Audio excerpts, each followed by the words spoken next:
And we are live. This is Dark Journalist. What a fantastic crowd we have out there in the ideas room tonight already. Of course, tonight I am joined by the lovely Olivia. Hi, everybody. And Olivia, she had a horror of rooms. She was tired. You can't hide beat. Mm-hmm. When I looked in her eyes, they were blue, but nobody home. Uh-huh. Now, Anna Luna doesn't have blue eyes, but she does run a terrible MLK congressional assassination hearing. That was such a strange blip on the radar for that congressional committee that was supposed to declass everything. And they did, in fact, do an MLK congressional hearing, and it was the biggest nothing burger on planet Earth. When did this even happen? A couple days ago. I missed it. Nobody heard anything about it. It was right around Martin Luther King Day, and now, this is the important thing. The assassinations, what Congress was going to do with them, come into this tonight because we're talking about the assassination of these space scientists. This is hardcore because the government, when they go to release this type of information, if you don't have people fronting those committees who know what they're talking about, you're in all kinds of trouble. And that's what we're going to unravel tonight in this very special episode, X-Series 213. This is Top Secret Scientist Assassinations, UFO File, Star Wars 2. What is going on behind the scenes? Is there also a paperclip echo in all of this? Yes, and it is explosive, I will tell you that, along with the fact that the paperclip aspect that we're looking at on the aerospace side relates directly back to Atlantis research. Try that one on. It's all going to be in this episode. You are actually going to run into characters like Muhammad Atta. Well, how does Muhammad Atta figure into this? Atta is going to be in this tonight because of a very strange move on behalf of the assassin of Professor Nuno Loureiro. And he, of course, soon was dealt in, did himself in, supposedly, which doesn't seem very logical or very smart, and doesn't seem very likely. I guess that's the point. But it's very interesting for me because when looking at Loureiro and all the things that are going on, you know, we have to say right off the bat before we get into that it's a sad event, all those things that took place around it and all the deaths that were associated with the strange, very, very strange Claudio Neves Valente character. But his actions up here in New England, in Providence, the shootings at Brown, the shootings in Brookline, the great getaway on Route 93 up to New Hampshire, all had a very suspicious echo to them. And that echo takes us back, one, to the Boston bombing, largely unsolved on a number of levels, and two, to 9/11, completely unsolved on multiple levels. All of that packed into this episode about top secret space scientists. And we're going to do that with you tonight. I want to remind you in the second half of tonight's broadcast, we are going to be taking your questions and rolling it all in here. I'll tell you, we had a dynamite episode last week that we premiered exclusively on X for a reason. And it was an interview with Gigi Young. It was part 2 of her interview that we did with her.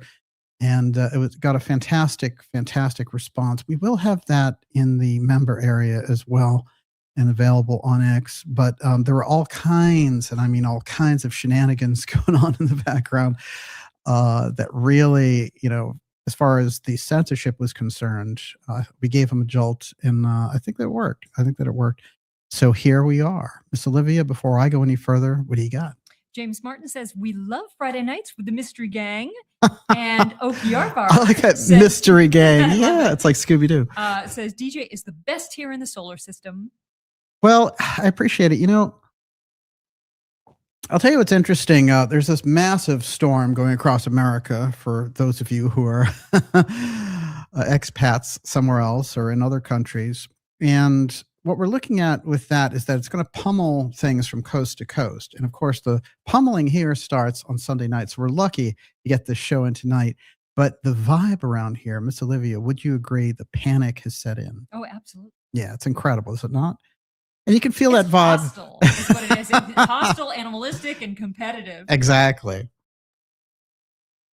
And I think it's kind of encouraged to be that way. You know, I mean, storms are, you know, hardcore, and I think that everyone should check on their elderly neighbors and people that are, further out of the reach of the regular community in a cabin or whatever it happens to be. This is that kind of a storm for sure.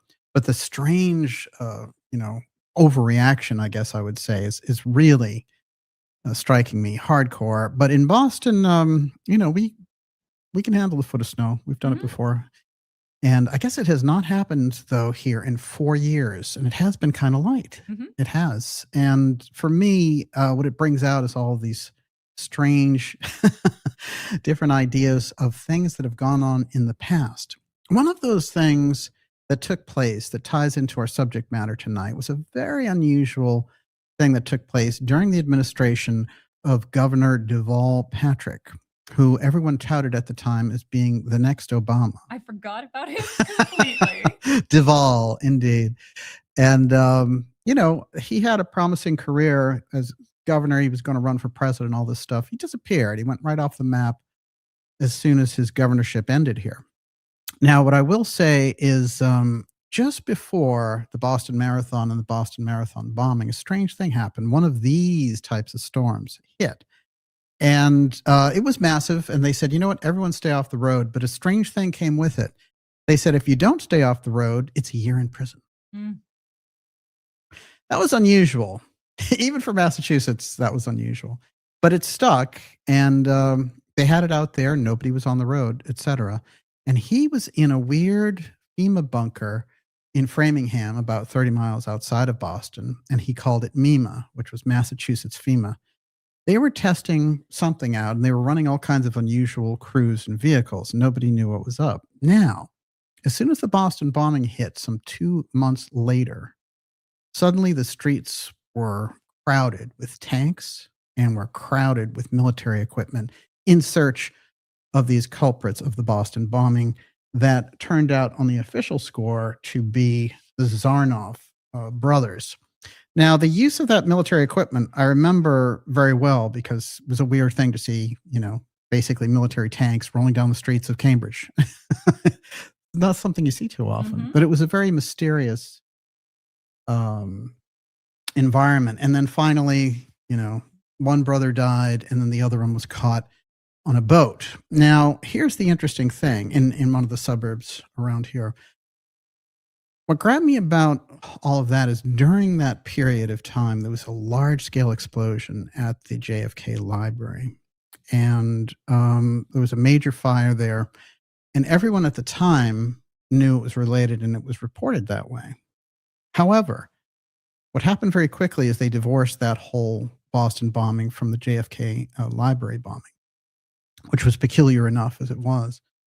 And I'm going to show why that's important tonight. And I'm also going to show how the Boston bombing setup, very much like the 9/11 setup, included elements that Claudio himself, Mr. Valente, who shot and killed Professor Nuno Loureiro, used the same types of tactics and techniques, including Maine license plates and quick trips to little states in New Hampshire just before and after the act. This is all very, very strange. And if we can dial in that pattern, we may see the secret group operating behind these types of scenarios. Everyone, this is going to get very, very deep in here tonight. And we have some fantastic, and I mean overflowing information about what's going on around the UFO file here in this new year, 2026. Just wait. Everyone, it's all in this episode, X Series 213. This is Top Secret Scientist Assassinations. UFO File, Star Wars 2, The Golden Dome, JFK, Reagan to Trump. It's all in there. And is it all built as a gigantic UFO defense grid? We're going to find out, and we're going to take your questions on the other side of this. Before we go any further, I also want to remind you to go to darkjournalist.com and sign up for our newsletter. That is a free newsletter.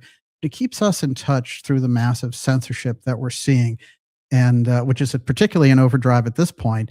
But it only takes about a moment to sign up, and what you'll get are the incredible updates on the X Series episodes. We're doing fantastic interviews that you have to see, mind-blowing, coming up. And next week, one more mind-blowing episode for you. as well. And events, docuseries, of course, Hacking Atlantis, the docuseries, The Craze in the Hot Zone, which is all about the Hot Zone ruins, which come up tonight, oddly enough. It's also in here. So it's all rolled in tonight, along with JFK and the UFO File and Pyramid X, all of those docuseries that we're doing with a team and really pulling the ideas in together. That's all there for you in the newsletter. Stand up and be counted. Go to darkjournalist.com and make sure you're on that list so you get the dynamite updates about everything that's going on, including events and all the other news that you need to have. Before I go any further, what do you got? Interesting. Jonathan Kinder says, my mom says she saw Steven Spielberg at the Boston bombing. I know because it's my mom, and I was just getting her to open her eyes, but she did see him. Oh, wow. That's very strange. Interesting. Yeah, I've never heard about a connection with Spielberg here for that. And what a terrible, tragic event. It's very interesting that it crisscrossed in so much of the research. There was so much overlap that it was starting to get spooky. Some of the characters that were jumping out when I was investigating the Loureiro assassination, really, that started to strike me as unusual. And I'll tell you, the more that we've got into it, when I was looking at the pattern of the Star Wars scientists who were assassinated, I started to see the kind of layover of patterns and the footprints of another group going all the way back to the 1950s and the assassination of Morris Jessup around the theme of anti-gravity. So all of that, historical precedent is there. We're going to walk through it and walk through it carefully here tonight. And like I say, these are tragic events. What I'm trying to do in getting to the bottom of something like the assassination of Loureiro is not sensationalize it.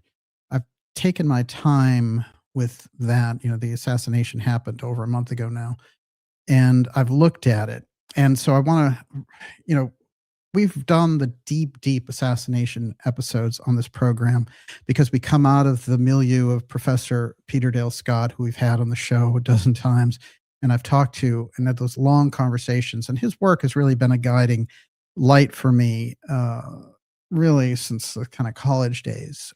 And he basically outlined how the deep state operates and how they do assassinations. I think we've lost a lot of that in the hype around podcasts, trying to get, pop clicks and everything else. And, what's the gender of the French president's wife and all that nonsense. And so I really want to divorce and separate what we're doing from that show and that kind of a circus that's going on, just like we separate ourselves from the CIA UFO circus. There is a way to do this potent, deep reporting, and we prove it every time we do it. And you in the Ideas Room giving us the fuel and the fire and the creative inspiration to really dig deeper. That makes the difference, and that's how we can do it, in fact. All right. Anything else you got there? Nope, that's it for now. Yeah. And here's what I would tell you also. We're looking at a period where when Trump went to Davos recently, let me tell you, this is not a usual situation. First of all, he's over there negotiating for Greenland, and this looks bad for America. It's not the way to do it. And threats and bellicose remarks and all that kind of thing. So Trump, who had a lot of great accomplishments in that first year back, the second term here, and has a great crew in many ways with people like Kennedy on board. But you might even look at people like Kennedy and Gabbard kind of icing some of the moves that they're going to do so as not to attach themselves to an invasion of Iran, for example. These are the things, there's like a neocon card playing behind the scenes in the administration, and it really stands out hardcore like a black shadow. And that's not something that the Trump administration is known for at all. And now it seems to be the order of the day. To me, it's just the order of how to lose the midterms. So let's hope that they turn about face and take another approach on this. Right now, they are moving huge tankers like, warships like the Abraham Lincoln and things like that over towards the Persian Gulf and the Mediterranean. I'm sure they have the reasons for doing things this way, but if we start floating missiles toward Iran in an unprovoked fashion for a country that hasn't done anything to us, that's pretty much the end of this chapter of this administration. And that's not going to be, I'm not rooting for that. I hope that the neocons lose in that battle and some common sense comes back, because I think there's a lot to be said for the certain accomplishments that the Trump administration gave us in the first year here. Not everything, but, certainly the border issues were very key in restoring some sense of normalcy after the crazy Stepford Biden, freak show with Kamala Harris and Tim Waltz and our friend Waltz, the fraud master over there in Minneapolis. But I think what needs to happen is the language, of leadership needs to really kick in here. There's so many issues that are kicking up in the background, like artificial intelligence and like these new defense capabilities and like hemisphere control and things of that, which the superpowers, of Russia and really China, even though I don't know if they regard them as a superpower, but certainly they are. We're looking at the different types of coalitions going on here. And what we have to do is provide the leadership and the vision. And part of that is the statecraft. So that's my free advice, again, for the Trump administration. Everyone, you're watching the Dark Journalist X series. It's 213, Top Secret Scientist Assassinations. This goes all the way back to Star Wars. And it actually goes further back to the Kennedy administration. But Star Wars SDI is the key factor here tonight because the Golden Dome is Star Wars 2. And that is kicking in and being built this year. And a lot of the noise around Greenland is related directly to that. You're going to find out tonight exactly how. I wanted to read a couple of things that came out in the last week that are just completely off the charts. One of them is the Bank of England warning about an alien invasion. And usually when they do these types of things, I ignore them because I think they're looking for the kind of sensationalism that we give them on this. However, I want to say the language in this one is a little bit unusual. And the other thing that was curious to me about what came out was about CERN's next generation particle accelerator. We're getting more information on that now after the fact that, we got reports in the middle of the year of last year. All right, so here it is from The Independent. The UK must plan for a financial crisis that would be triggered if the US government announces that aliens exist. A former Bank of England expert has said. Helen McCaw, who served as a senior analyst in financial security at the UK Central Bank, has written Andrew Bailey, the Bank of England's governor, urging him to set out contingencies in case the White House ever confirms the existence of alien life, according to the Times. Ms. McCaw, who worked for the Bank of England for 10 years until 2012, said politicians and bankers can no longer afford to dismiss the talk of alien life and warned a declaration of this nature could trigger bank collapse. What? She reportedly said the United States government appears to be partway through a multi-year process to declassify and disclose information on the existence of technologically superior advanced non-human intelligence is responsible for UAP. Right? There's that terrible term. The warning comes from a senior analyst with 10 years at the Bank of England. Quote, if the UAP proves to be of non-human origin, we may have to acknowledge the existence of a power or intelligence greater than any government and with potentially unknown intentions. Her warning comes as senior American officials have recently indicated their belief in the possibility of alien life and so on and so forth. But here they are rolling it, Miss Olivia, directly into the financial scene. I found that interesting. That's a different take, The financial take, the UFO threat take, the intelligence, NRA, and NGO, CIA take. Yes, we've seen that multiple times. But this is something else. What do you got? David Donaway says, I thought the E2s were running the global banking systems already. Well, that's really true, but that's cutting too close to the truth. We know that Disclosure Day, since Spielberg already came up, So we'll go with it. Disclosure Day is coming out. They announced it for June. And this is the whole, Steven Spielberg disclosure movie with the consultants, CIA consultants like Elizondo and people associated with that. This thing, which is going to be huge when it comes out in June, is going to be rivaled by a Bruckheimer film, the Top Gun guys. And their analyst, their advisor in the whole thing is David Grush. So we're going to get lots of CIA, NGA Wait, so there's people. a different film? That's the Bruckheimer? Yes, the Bruckheimer one is totally different cast. It's not the Spielberg one at all. And I'm kind of looking forward to that one.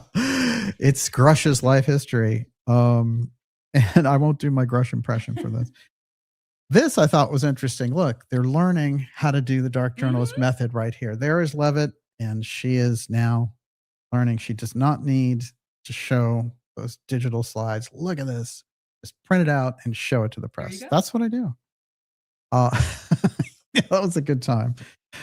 All right. The other piece on that was CERN's next generation particle collider plan with 56-mile tunnel gets additional $1 billion funding. It's now up to $26 billion for that. And what's going on with CERN? CERN is such an intrigue, shall we say.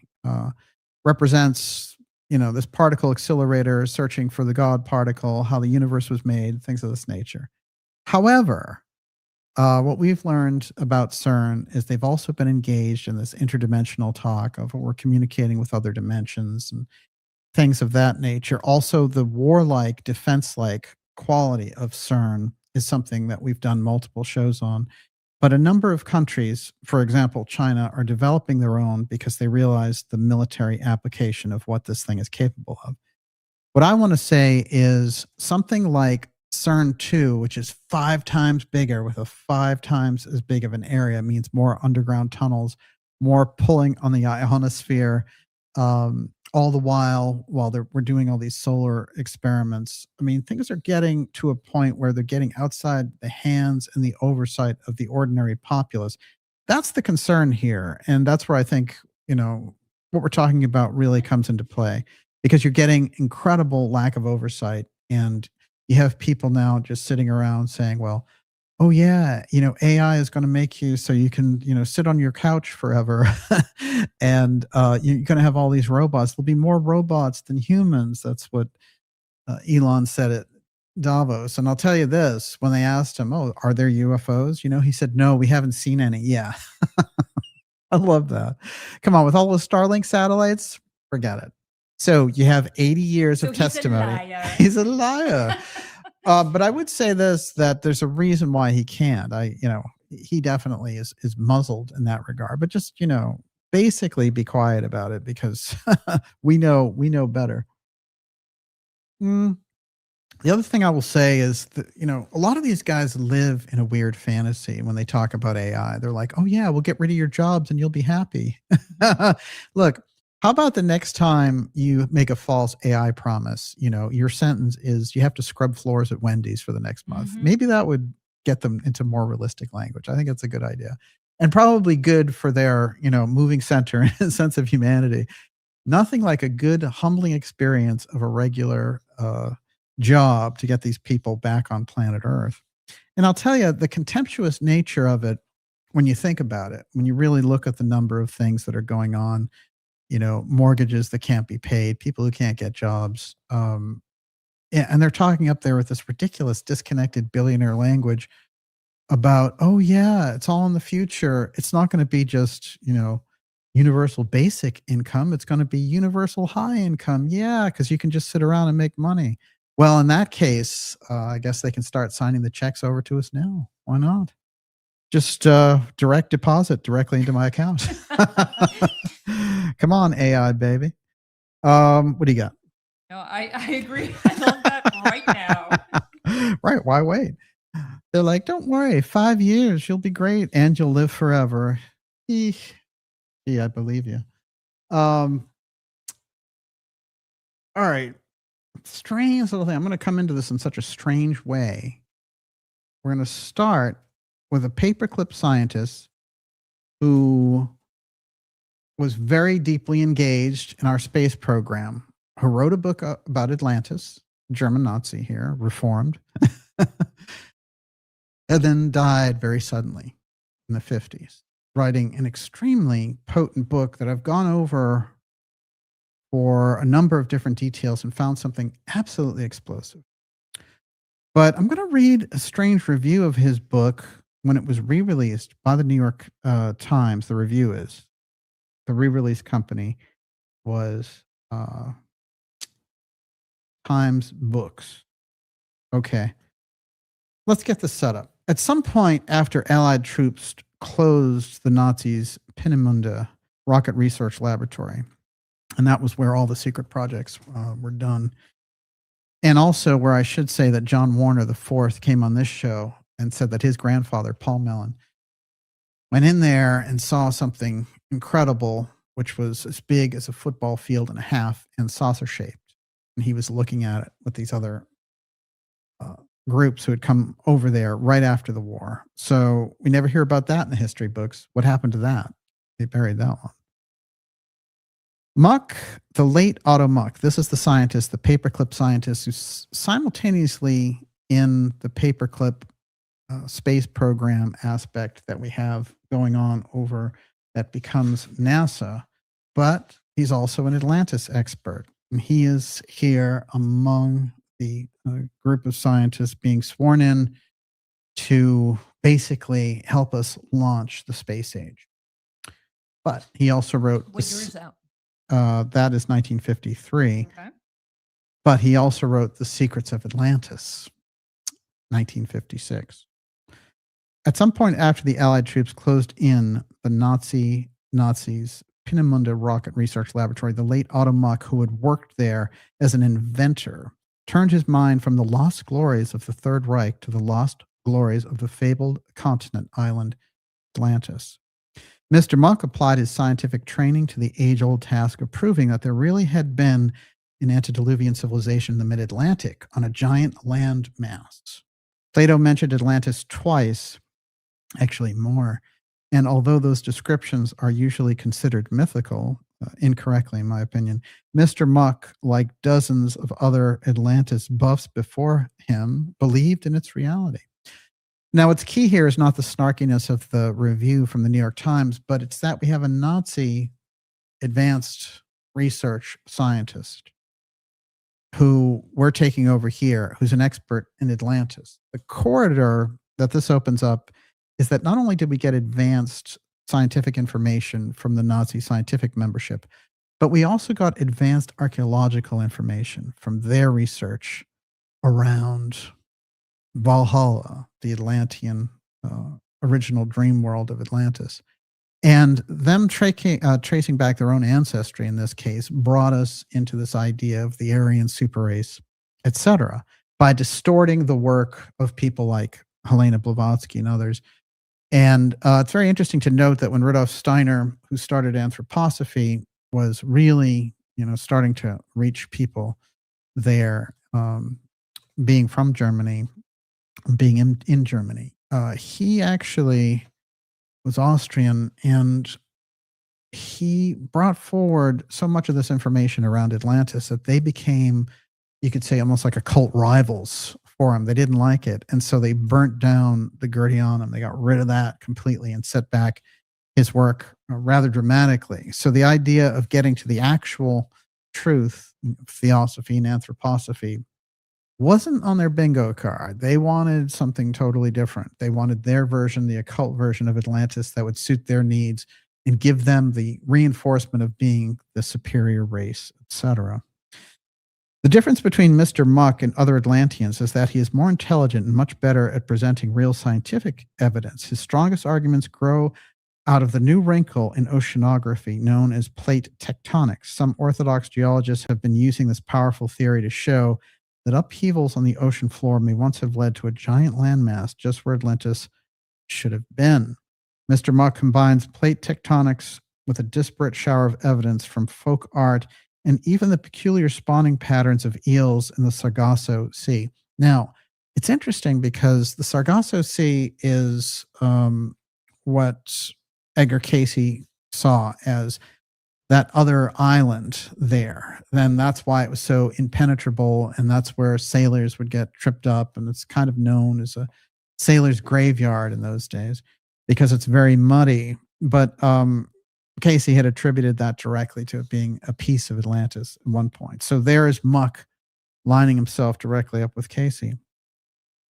All proofs of the civilization's existence are necessarily indirect, but that is the beauty of the Atlantean enterprise, and so on they go with that review. Now, one of the rather unusual things that comes up in that book relates directly to this idea of the advanced civilization coming back around. That is, we reach a great height through civilization at one point, it goes down, and civilization is not linear and doesn't have a regular progressive curve of, we pick up industrialization, we go through, the Middle Ages, industrialization, and then get to smart us.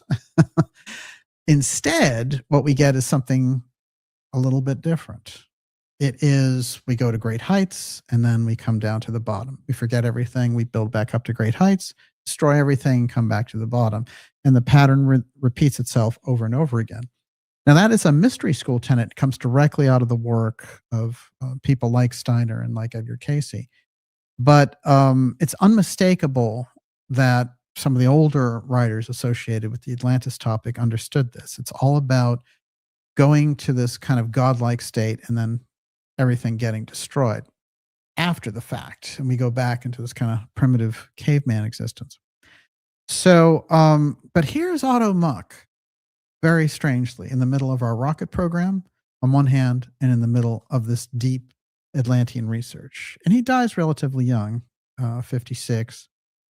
And my feeling is there are just notable pieces in his Atlantis book that tell us all about what the Nazis were doing and how they considered Atlantis, what it meant to them, and therefore the inspiration behind their space efforts. That's the key here, and it's going to guide us to understand the space wars all throughout as we go from the period of World War II to the JFK assassination to the Challenger disaster, and then further on we go into these from the Reagan Star Wars era to now Star Wars II, the Golden Dome, and that's where you involve Musk, that's where you involve Trump, and this incredible hullabaloo that's going on right now.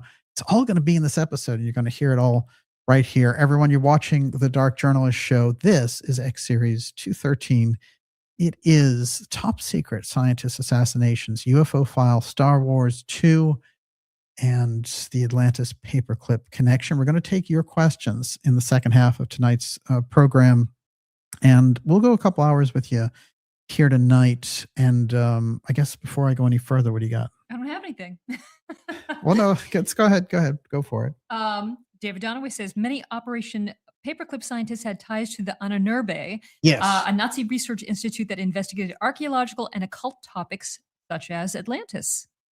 Yes. And the interesting thing there that we're going to learn is that many of the records have been shipped over here post-World War II from Germany, and over 90% of them are still classified as of 2026.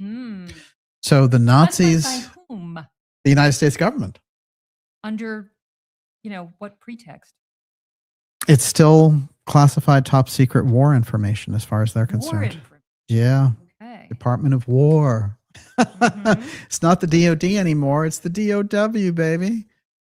The Department of War is a ridiculous name, and I highly suggest they change it because whoever gets in next is going to change it anyway. So just change it back to defense. It makes you sound more rational than, yeah, we're the Department of War. Yeah.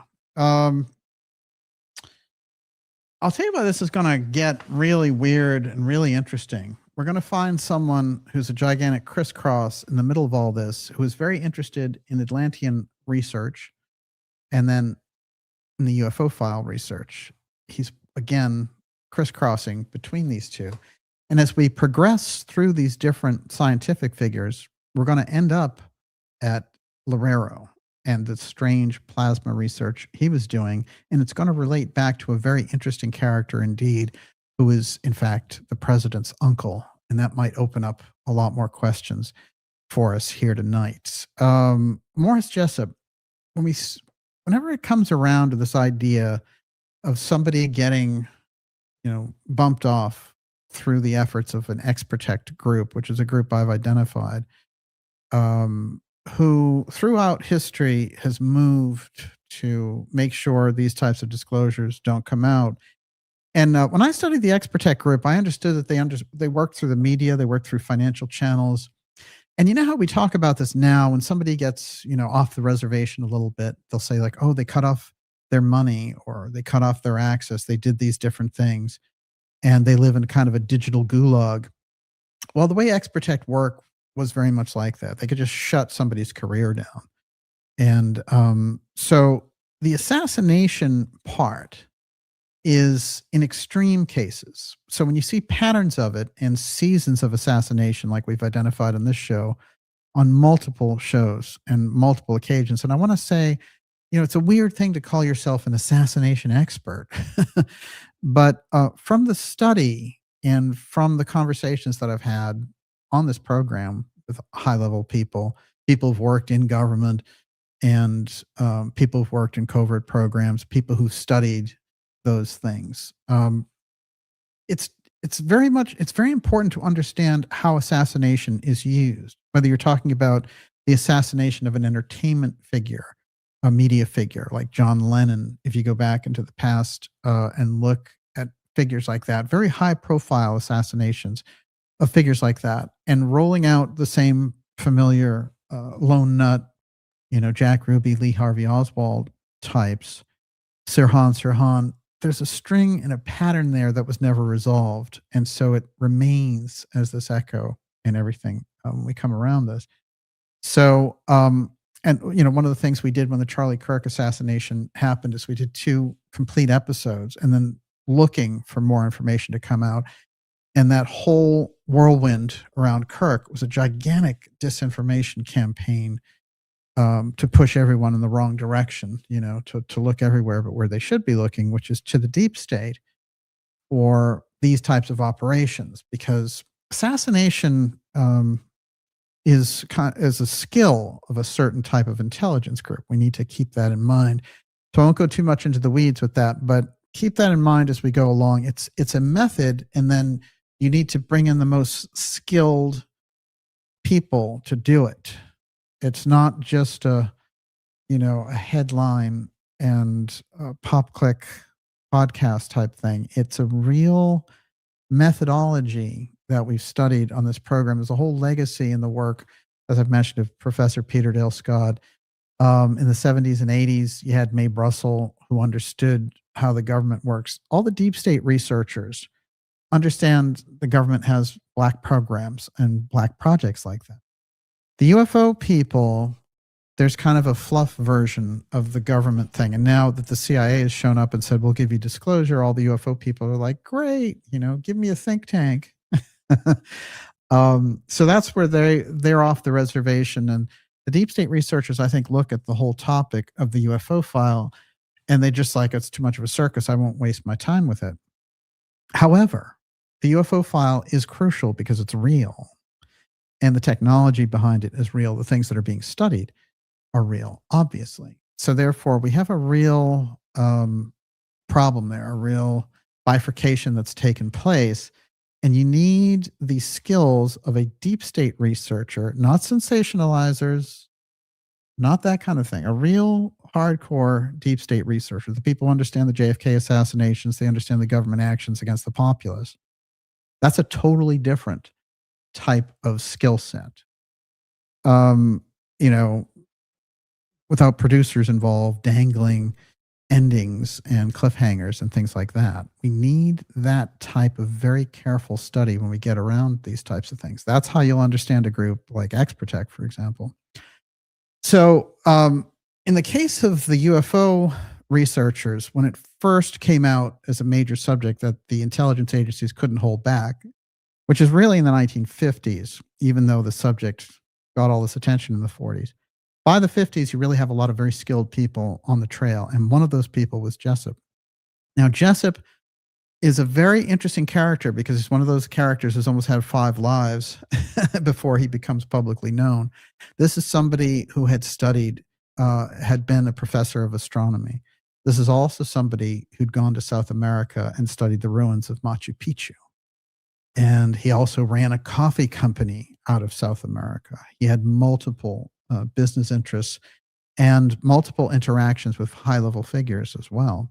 So by the time he shows up on the scene with the case for the UFO in the 1950s, he is somebody who's coming in and giving us so many different building blocks for what's going to become, Eric von Daniken's fascination with chariots of the gods and ancient aliens coming to visit us and all that stuff. And von Daniken passed away recently, and he leaves that legacy of this incredible, 1968 breakthrough of saying, were we visited by aliens? Is that why we have all this super stuff in the past? Did aliens build the pyramids and all that? Well, I think the mystery school track really shows us something different. I think that it shows we have an incredible advanced civilization back there that did all that, and that we lost contact with the memory of that. Whether or not that includes an extraterrestrial presence is, it's in the mix there somewhere for sure. But one of the things I'd like to say about that is it's a worthwhile venture with the whole chariots of the gods thing, but it was not, it became such a complete answer for everything. It would be like, look, that looks like an astronaut helmet. And it was really like an imprint or putting our, what was the 20th century knowledge of space directly onto ancient ruins and being like, ha, look at that. They're just like our astronauts. And sometimes the head apparatus would represent something totally different. Like maybe they were interacting with beings that are unseen, completely unseen. And, but it's quite fascinating because there's a book by Jessup in 1957 called UFOs in the Bible, which is the complete blueprint for all of it. And it's incredibly well-informed, etc. But he's, ringing a lot of bells and getting the scientific community to kind of be like, well, this guy he's got, a lot of education. He's got a lot of background and he's interested in this. So he's making the subject matter kind of respectable. And in his wake, there are, other people who show up and start doing the same thing. So you're getting a totally different kind of platform for exploring the UFO file in the 50s through the character of Morris Jessup. Now, the traditional story around Jessup and how he died is absurd because the whole thing is that, he threw into this, depression and he just bumped himself off. First of all, he'd had 3 very successful books. 1, who did not want for money. He was very dedicated to this idea of ancient knowledge and UFOs and bringing that to humanity. So somebody who had a real strong self-identity.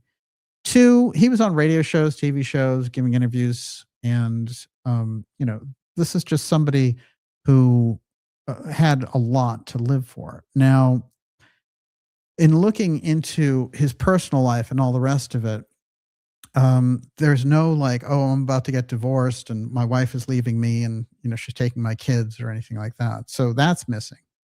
Matter of fact, the wife thought his death was very suspicious in that the body didn't have an autopsy and they had already dealt with all that before she got there to handle the situation.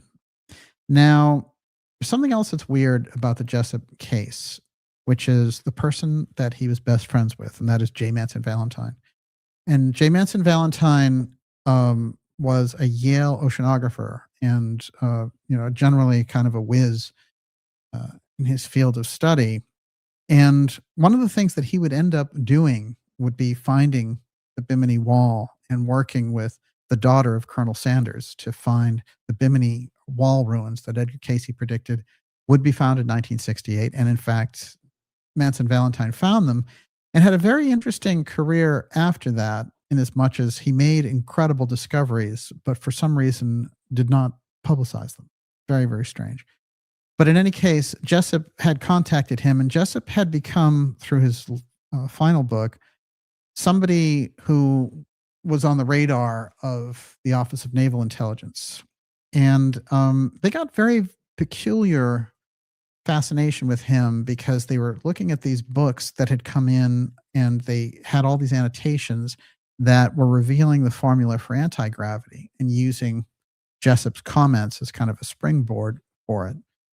Later, they'd be attributed to someone named Carlos Allende, but in any case, they were very advanced commentary on what was happening and included a formula for anti-gravity.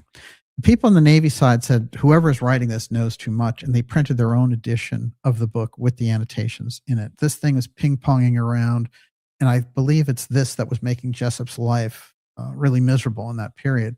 But Jessup gets in touch with his friend, Valentine, and says, I'm driving as fast as I can over to see you because, boy, I've got something big to tell you, and I can't tell you on the phone. Here's how it's going to go. I'm going to show up and we're going to go over this for the next 48 hours. And Valentine puts the coffee on. He's waiting for him. He never shows up. Now, instead, 4 hours later, they find Jessup in a park, in a public place. And what he's done is he's killed himself with a carbon monoxide hose by cutting a hole and running the pipe of carbon monoxide and killing himself that way.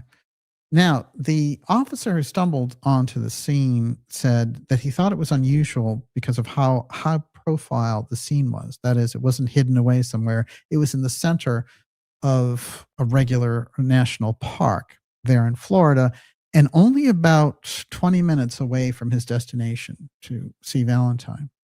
But the story went out, he was distressed because he couldn't accomplish all of the things he wanted to do, and he felt like a fraud or whatever it happened to be. None of those things were true. So what was going on here back with Morris Jessup? And occasionally you'll still hear revisionists trying to play that official line. It doesn't work. If you've studied the case, you'll know something very unusual. One, about Jessup's research. Two, about his association with Valentine. And three, about his death. And the wife, as I said, herself had major questions about it and felt that this is a very, very unusual thing to happen. That derails UFO research dramatically in that period because he was kind of the golden boy of the UFO field because he had the cred, as it were. And so you had other guys like Donald Kehoe, and they dealt with them differently. They discredited them down the line. And of course, Thomas Townsend Brown was also leading the charge on all this, who was one of the most amazing hardcore scientists. And we've done a number of episodes, and I'll tell you that the T.T. Brown thing gets bastardized a lot. What I highly recommend, and I spent time talking to his family, there are good biographies about T.T. Brown. And I think in particular, study his early work, the Byfield-Brown effect and things like that, to understand the foundation of the scientific mind of the man. And one of the interesting things that he's also associated with an experimental naval program, and they sent him over to Cuba in 1930 when he's just like 26 years old. And Cuba has a massive earthquake the day he touches down. And so there's all kinds of strange things when we get around Brown. But I think the characters like Brown, characters like Jessup, were going to lend a credibility to the UFO subject. There were massive sightings. There were people who thought they were contacted. We're getting into that era of the contactees. So they had to derail that, and they needed to bottle it up completely. We know from different records, people like J. Edgar Hoover wanted to spread disinformation, get rid of potent cases like the Aztec case and all the rest of it. In the 60s, the whole thing resurges again. And the reason for that is the interest of the president of the United States in the topic. And that president is named Kennedy. We're going to get into that next and find out what the foundation of the space wars are and why the scientists ended up getting assassinated who were working on the Star Wars program. And was Loureiro a part of Star Wars 2, the Golden Dome project, around the plasma physics? And is that the reason why he was targeted in this very unusual way with this unusual assassin? Let's get into all that as we hit all the strange roadblocks along the way. Everyone, This is the Dark Journalist Show. It's X Series 213, Top Secret Scientist Assassinations, the UFO File, Star Wars 2, The Golden Dome, and a Paperclip Atlantis connection. I kid you not. We're going to be taking your questions here shortly. Let's say run a little over, like maybe in the next 20 minutes or so. But before we do, what do you got? SB Harkins says self-ending is always a way to discredit the person's life and achievements. And James M6 says coroners have a lot of power in suiciding people as the cause of. Well, it's interesting. Look at what Frank Edwards had to say about it. He did the most in-depth studying of the Men in Black. And one of the things I've noted about the presence of the Men in Black in the early UFO cases is the apothegm that takes place around them. Now, apothegm is a concept that I've coined, which involves when people have experiences with UFOs and alien contact experiences. What happens is it seems like the laws of physics get suspended. And if you look into some of the serious researchers like John Mack and others, Professor Mack, he had these cases where the abductees would be floated through things like the roof. So he started to realize, oh, this is something different again. This isn't a ship coming in and grabbing these people. It's, going through matter. It's transmutation, like what's going on here. And all of these things that I studied around the different cases, if you really go into it, there's excessive lightning that turns up around UFO sightings. There's power outages. People have noted things for years. When the ships land, plants won't grow there, et cetera. So we have a huge problem with what the device itself does. It seems to suspend the laws of physics as we understand it. People have missing time. Well, you forget time. You miss a day. You miss 8 hours, whatever it happens to be. The first classic case of Betty and Barney Hill has a huge missing time aspect there. They're driving down the highway, then they don't know what happens, and they're just home in bed at one point. There's so many cases like that. There's a lot of them in the New England area, which should spook all of us during the storm. The contactees are happening. But one of the things I would say about that apothegm effect is that is the thing that's being studied by the national security state. And I believe it is the reason for the excessive heavy-duty secrecy around the subject, beyond the typical thing that we know, it would upset culture too much, or, we have too many kind of enemies out there to share this information with. All those things are true, but the apothegm effect, if they haven't mastered it, if it still acts like kind of a boomerang thing, if it, destroys the fabric of time and space itself, then it is the kind of thing that, as Robert Sarbarker, the physicist, said, it's listed above the secrecy of the nuclear file. Well, think about that. If UFOs are the highest classified secret in the national security state, then we're really looking at a group that's operating, the X-Protect group, to make sure that anyone who gets close to that doesn't get the ability to go any further. And Jessup is a very high-profile elimination, in my opinion. Usually with people like Gray Barker and others, they just dismiss them, they discredit them, they get them off the stage. And we see that also when you get into the Kennedy assassination, the same type of group is operating. And that's where you get the witness lists of all these deaths that occur associated with the crime. But you also get all of these newspaper publishers, DAs, and other people, researchers who get discredited or suddenly show up with, their FBI file is revealed, something comes out, something scandalous, something salacious. They were seeing a married woman, they had a hidden love child, whatever it was, and these people would slowly get pushed off the stage. So it's not always assassination, but when it is, there's a real pattern that goes along with it. And in the Kennedy case, anyone who was associated originally with the actual witnessing of the crime, which, in the public sense came to us, and Kennedy was assassinated by 3 shots. And the assassin was communist Lee Harvey Oswald, who was up there with an old gun and just got all these lucky shots. And by the way, he only got the job 6 weeks ago when nobody knew that Kennedy was even going by the school book depository. So he just is the luckiest guy in the world, right? Except they eliminated him a couple of days later. So that whole story, the public always, distrusted it. And the CIA went to great lengths to destroy anyone who questioned the official narrative. This has gone on for 62 years, 63 years this year. And, we've gone into it in the documentaries and things. The reason for it on the hardcore level is that our own intelligence services assassinated our own president. That's the real thrust of it. The reason, though, I think is very interesting, and people have speculated for years and years. The thing that we've put forward is if you investigate it properly, like I said, using those deep state techniques, you're going to find out that President Kennedy was assassinated because he was attempting to share the UFO file with the Russians.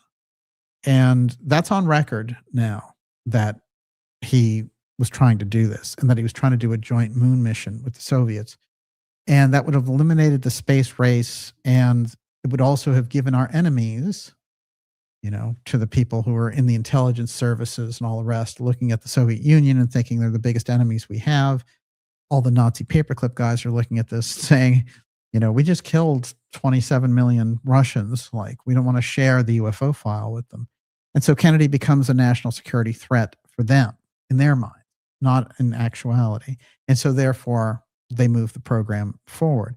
Now, I think there's an interesting overlap there because the same group that operates to cover up the Kennedy assassination ever after is, because Kennedy has fallen under this thing about the UFO file, this is the same group that eliminates the other people. That's the X-Protect group.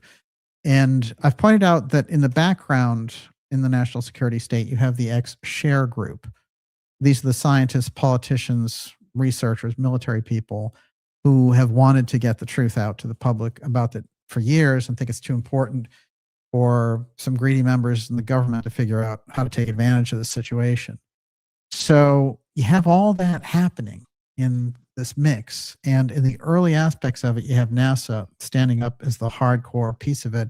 And what does Kennedy do? He tries to use NASA as a peace organization. Let's demilitarize any idea of space. We have all this military here. We're getting in each other's way. We almost had a nuclear war over Cuba. Let's demilitarize space. So this is where he's going. And the same forces that are trying to set up that dominance in space now were the same ones that eliminated Kennedy back then. And it was all over the UFO file. And now these people, the same groups, are trying to pose as heroes by coming out and saying, oh, that government has to give us disclosure. I'm from the CIA and I'm your best friend. And so one of the things I think we should get rid of for 2026 is I see all these CIA people and there's like, CIA agent gives us the truth on UFOs. Look, it's an oxymoron to say the least, but you're not going to get the truth about the UFO file from CIA, NRO, NGA people. It's not going to happen.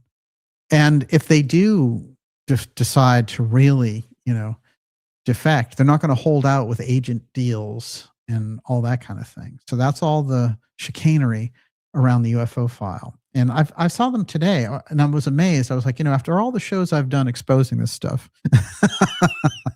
it's still out there. There's still some aspect out there. Okay, so we have the kind of framework of the buildup to this space war. I'm going to get into the second part of it and how Star Wars and Star Wars 2 leads us into the eventual scientist assassinations in this period running from 1960 all the way to last December. Everyone, you're watching the Dark Journalist show, deep tonight in the subject of the UFO file and the groups battling in the background, the real UFO file wars that we don't see, but we do see the movements geopolitically of these things. We're going to be taking your questions shortly here in about 15 minutes. I still have a lot to get to. But before I do anything else, you're up. You said Star Wars and Star Wars 2.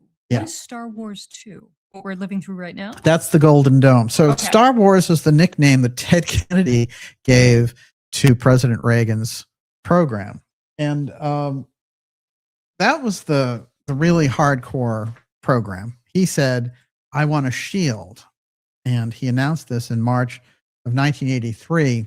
And it was weird because Reagan knew a great deal about the UFO file. He included it in his speeches, and he included it in his negotiations with people like Mikhail Gorbachev and others, saying, let's really work on the UFO file part together. He understood the threat on one hand, but he also understood how it could be something that could really, all of humanity could work on. This is how he was looking at it. They had convinced Reagan to look at everything through a kind of a war thing. And I think that the CIA and people of that nature got to his thinking in relation to it. So you can think of it this way, that Kennedy basically passed a baton of bringing the UFO file out.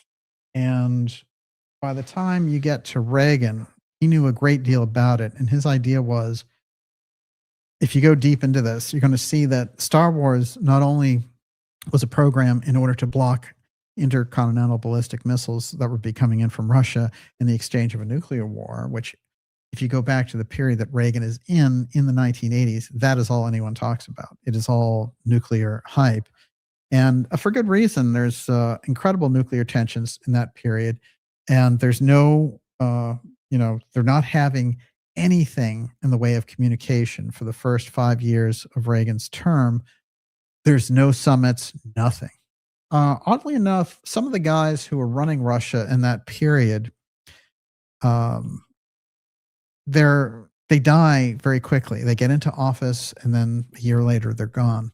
And so every time Reagan is trying to get something going with one of these guys, they basically just die. And finally, by the time you get to Gorbachev, here's somebody who's young enough and vital enough, and he realizes his country is in trouble. So he starts Glasnost, which is to open things up and to reduce tensions in the Cold War. One of the things that they did, and it's on record here, we revealed it a long time ago. It didn't come out for a while, but one of the things that happened was that Gorbachev was on a program and he was talking about his meetings, private meetings with Reagan, and he said, yeah, we did. We talked about the UFO file. Here we see that Gorbachev and Reagan agreed to pause the Cold War in the case of the alien invasion. Now, remember, we started the program with the Bank of England and that whole thing about them saying, what will we do in the case of an alien invasion? So there's this operation in the background around the UFO file factor, but it's not shared publicly. By the way, all the stuff you're getting publicly about the UFO file is complete fluff. The public is probably less informed now that the government talks about it than they were before, because they don't try as hard. But Reagan and Gorbachev did in fact agree. The 40th president of the United States and the premier of Russia got together. And the way that Gorbachev stated it was that Reagan said, I don't want any CIA people. I don't want any State Department people. I want to sit down and talk with you directly, just the translator, me and you. Nowadays, with Putin, he can talk to him directly because Putin knows English. And this has been a big thing in the background because JFK tried to do this with Khrushchev, and the CIA hits the ceiling. And the problem is, for groups like the CIA, they own so much collateral around the UFO file that if a president deals with another country and they both reveal that information to each other, groups in between that the CIA represents stand to lose a great deal. Power, monetary ability, technological advantage, all sorts of things. And so they don't want these, fly-by-night presidents coming in there and negotiating around the UFO file. So they never like to leave the presidents to talk with each other alone. So Kennedy, pushed it back. Reagan pushed it back. He was like, I want to talk to this guy alone. And what Gorbachev revealed in 2011 was that Reagan said to him, if the UFOs turn hostile and there's a massive war between us and the UFOs, will you fight them with us? Now, the information he was getting, they were transmitting on the intelligence side all kinds of sightings and all the types of things that SpaceX and all those other groups are seeing now. There are UFOs, and the origin of them, some of them are from here and some of them are from somewhere else. Now, what they were showing him were these ships that were hanging out in the rings of Saturn. And one of the scientists who came out of that called them the ringmakers of Saturn. And it was a very unusual thing for him to come out just before he died and talk about this. But his book is unusual. There's no question about it. This is the intelligence Reagan was getting in that period. And so many strange things started to happen, like Iran-Contra and all these moves that looked like they were going to oust Reagan at that point. But all of that is directly related. And so Reagan starts putting it in his different speeches, UN speeches and everything else. But he also decides we're going to build Star Wars. And ostensibly, we have a very good reason that the public can go along with, which is it's going to be a shield against Russian missiles. But the hidden purpose for Star Wars, the other purpose, as revealed by Colonel Philip Corso and others who try to come out at the end of their lives and tell us, was that this was meant to be a UFO defense grid. And these were the people on the inside saying this is something that we need. And they convinced Reagan of this. Whether or not it was true that we need the grid is a totally different question. He was on board with it. The technology around SDI, the Strategic Defense Initiative, which is nicknamed Star Wars, becomes then, right on the ultimate cutting edge of what we have. And in Corso's account, we build it up to such a point where we're on par enough that it's no longer thought that any group out there who were coming to visit here could just attack us indiscriminately. And, what comes out of this is the idea and the scheming out of the whole UFO threat aspect coming out of the Central Intelligence Agency, how they can use that to eventually assume emergency powers over the United States. That's where the continuity of government program gets ramped up in the secret space program. So these are the things that take place in the background to set that up. But once Reagan is committed to it, who does he go to? The very best scientists. And their mission is to build something out there that can thwart UFOs and thwart incoming intercontinental ballistic missiles. It's going to sit in space and just zap these things. And when Reagan would talk about it over and over again, he would say, shield, shield, shield. Everyone, you're watching the Dark Journalist Show. It's X Series 213, Top Secret Scientist Assassinations, UFO File, Star Wars 2. We're taking your questions here shortly.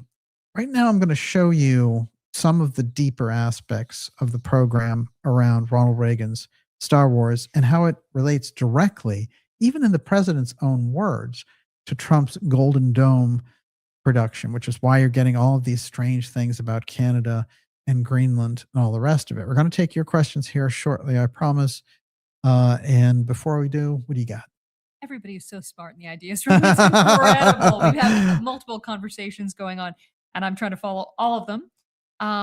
Tina George says, didn't Bill Bennett disclose to Reagan about the alien threat? How did he find out about it? Well, most presidents aren't read in. Well, Reagan already knew since the 1950s about it. There's another thing, which is that Reagan was an FBI informant in the 40s. He was the president of the Screen Actors Guild. There was already a political milieu that he was tied into before his acting career tanked and before he became governor. So it's a little in-between period there where he hooks up with Nancy Reagan. And the two of them together are very strong believers in things like the UFO file, astrology, psychics, and they have at their fingertips all of these different groups. As a matter of fact, Manly P. Hall is known to have been something, a person that President Reagan really focused on heavily, and Manly P., that deep understanding of the mystery schools, the secret teachings of all ages, and just being out there as this kind of public mystery teacher, that Reagan looked to him. There are all kinds of indications that he understood the esoteric side of things. Reagan was also manipulated heavily by the businessmen who installed him as the governor of California. So some things that show up in the Reagan background around California are pretty dark, like, oh, those MK Ultra experiments, we need them, Governor. We need to do them on prison inmates and things of that nature. It's going to help. And so you have kind of a mixed record there. I do feel that when President Reagan assumes office, he is kind of the man of his times, though. And so it was kind of an American revival. And I think some of that is taking place around the Trump period as well. We have that emphasis on America, which is important. The thing is not to become, as Kennedy said, a Pax Americana. It was funny because President Trump was saying, we're considering doing a blockade against Cuba for incoming oil to squeeze, just to starve that administration. Cuba hasn't done anything to us. President Kennedy, when he did the Cuban Missile Crisis, when he did the blockade, it was to prevent nuclear weapons from coming into Cuba. There's no nuclear weapons in Cuba now. So, just saying, oh, we're doing a blockade like Kennedy did, but you don't have a reason to, that's just, that sounds imperialist. So the things that are going on, the language since 2026 from the Trump administration is very unusual. It's as if suddenly all these neocons are in charge. The base of the Trump presidency is populism. And it is the populists, we're staying out of wars, that got him in there. There's no way to turn that around. It's just like when they had the first Bush and he came in on a no new tax pledge. And then he says, well, actually, I am going to, first it was read my lips, no new taxes. And then he said, actually, I am going to raise taxes because I have to. And that was it. He was done with. They put in, the Bobo Clinton, right? Mm-hmm. Bobo Clinton. Bubba. All right. I'm going to make a foray, since I mentioned at the top of the program, Martin Luther King piece. And you might think, Martin Luther King assassination, how is there anything involving aerospace in there? I'm going to show you something about this. It's very unusual. But I want to show the footprints of this group in the background through aerospace and through intelligence, that shadowy corridor between the experimental exotic technology and the intelligence work.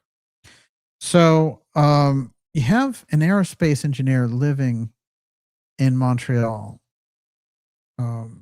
doing work for two American companies, highly top secret. His name is Eric Starvo Galt. Now, when they set up the patsy for the MLK assassination, because they actually use a sharpshooter to get rid of MLK, but they need this patsy, and they get this guy all revved up that he's doing these arms exchanges and things of this nature. But in truth, what's actually happening is they're just putting him into position so that he can be blamed for this. So we have this character, James Earl Ray, and he's using now, when he goes to Montreal and then takes off for his trips to London to get out of the country and then over to Spain, Portugal, he's out of there. But he's using this name and the information of Eric Starvo Galt. Now, the real Galt, as I mentioned, is a very high-end, top-secret character in our aerospace defense programs. And he is found living, when he's in Montreal, he's found living only 6 blocks from our friend James Earl Ray. The question has always come out, how did James Earl Ray get the identity of a top secret defense official? It's not the kind of thing you could buy on the street or in a bar as a fake ID. He's got all of his information and he passes himself off, and that's how he gets around so easily. As a matter of fact, he was about to go to Rhodesia, where there was no extradition, and almost get away, from all the charges and all the rest of it. And just, there was some screw up somewhere along the line that didn't happen. He went back to London, tried to rob a bank, and that's how he was arrested. So in the Martin Luther King assassination, we have a weird overhang of this aerospace company and the fact that he's using the credentials of an aerospace exec. So Galt is a very, very strange story. The other thing that's weird, and I brought this out in my documentary, which is the UFO File on X-Protect, which is a deep documentary, and you guys had a great response to it, but I put it out something like 4 years ago now. But in there, I show that the incredible case that took place in Mississippi, that two of the main figures in ufology become these contactees, And they will have, you know, the Calvin Parker case becomes like the case of 1973 in the early 70s about UFO abduction. And they're abducted basically by these strange robots and everything. Well, it's very odd because the company that is called Litton Industries, they are the company that is employing our friend James Earl Ray in that period. And Litton Industries is very known for these kind of advanced nuclear and underwater craft and suits and everything else. And, you know, we make the case in the documentary that quite possibly what was happening there was related to this Litton Industry crossover.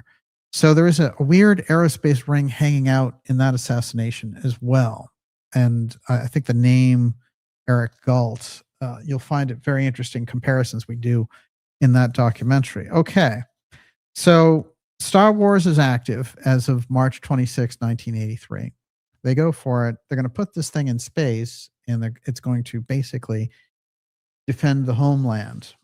And they offer to share the technology with the Soviets so that they don't think it's a first strike capability.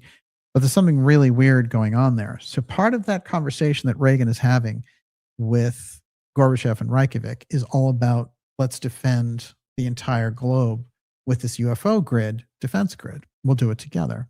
It's the original Kennedy conversation that he was having with Mikhail Gorbachev. With Premier Khrushchev. So what's interesting, what comes out of all this is by the 1980s, the group that's controlling and manipulating Reagan makes it impossible for the Russians to do it with them. The Russians say, look, you have to give up SDI for us even to negotiate with you. Reagan says, we're not going to do that. And then the Soviet Union falls. And where does that SDI stuff go? That has always been the question. And the traditional historical answer is, oh, they abandoned the research, which is absurd. So that becomes part of the moving diagram of the secret space program. So we can track it through there. But there was some group in the heart of it when these scientists were getting close in on the this whole space defense system, they were getting eliminated in some of the most bizarre fashions, which is why I'm going to take this and tie it directly into the Loureiro case, as we're going to see. Now, I'm going to do it in reverse order, though. So I'm going to show you a couple of things about the Loureiro case that maybe you've heard and maybe not. First of all, Nuno Loureiro was an MIT professor. He was married. He had children. He lived over here in Brookline, only a couple of blocks from JFK's birthplace, oddly enough. And, it's one of the ironies. He lived on Gibbs Street in Brookline, which is in a very, very, very nice neighborhood. And what we have in the case of Loureiro is he's a plasma physicist, and he ran the Science and Fusion Center. So some of the typical things that came up upon his death: in his 10 years at MIT, Loureiro helped illuminate the physics occurring at the center of fusion vacuum chambers and at the edges of the universe.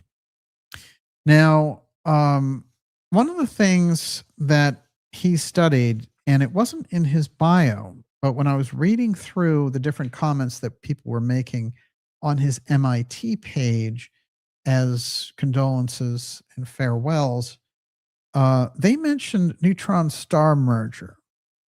And that got me very curious because I wondered, how does that relate to his plasma research?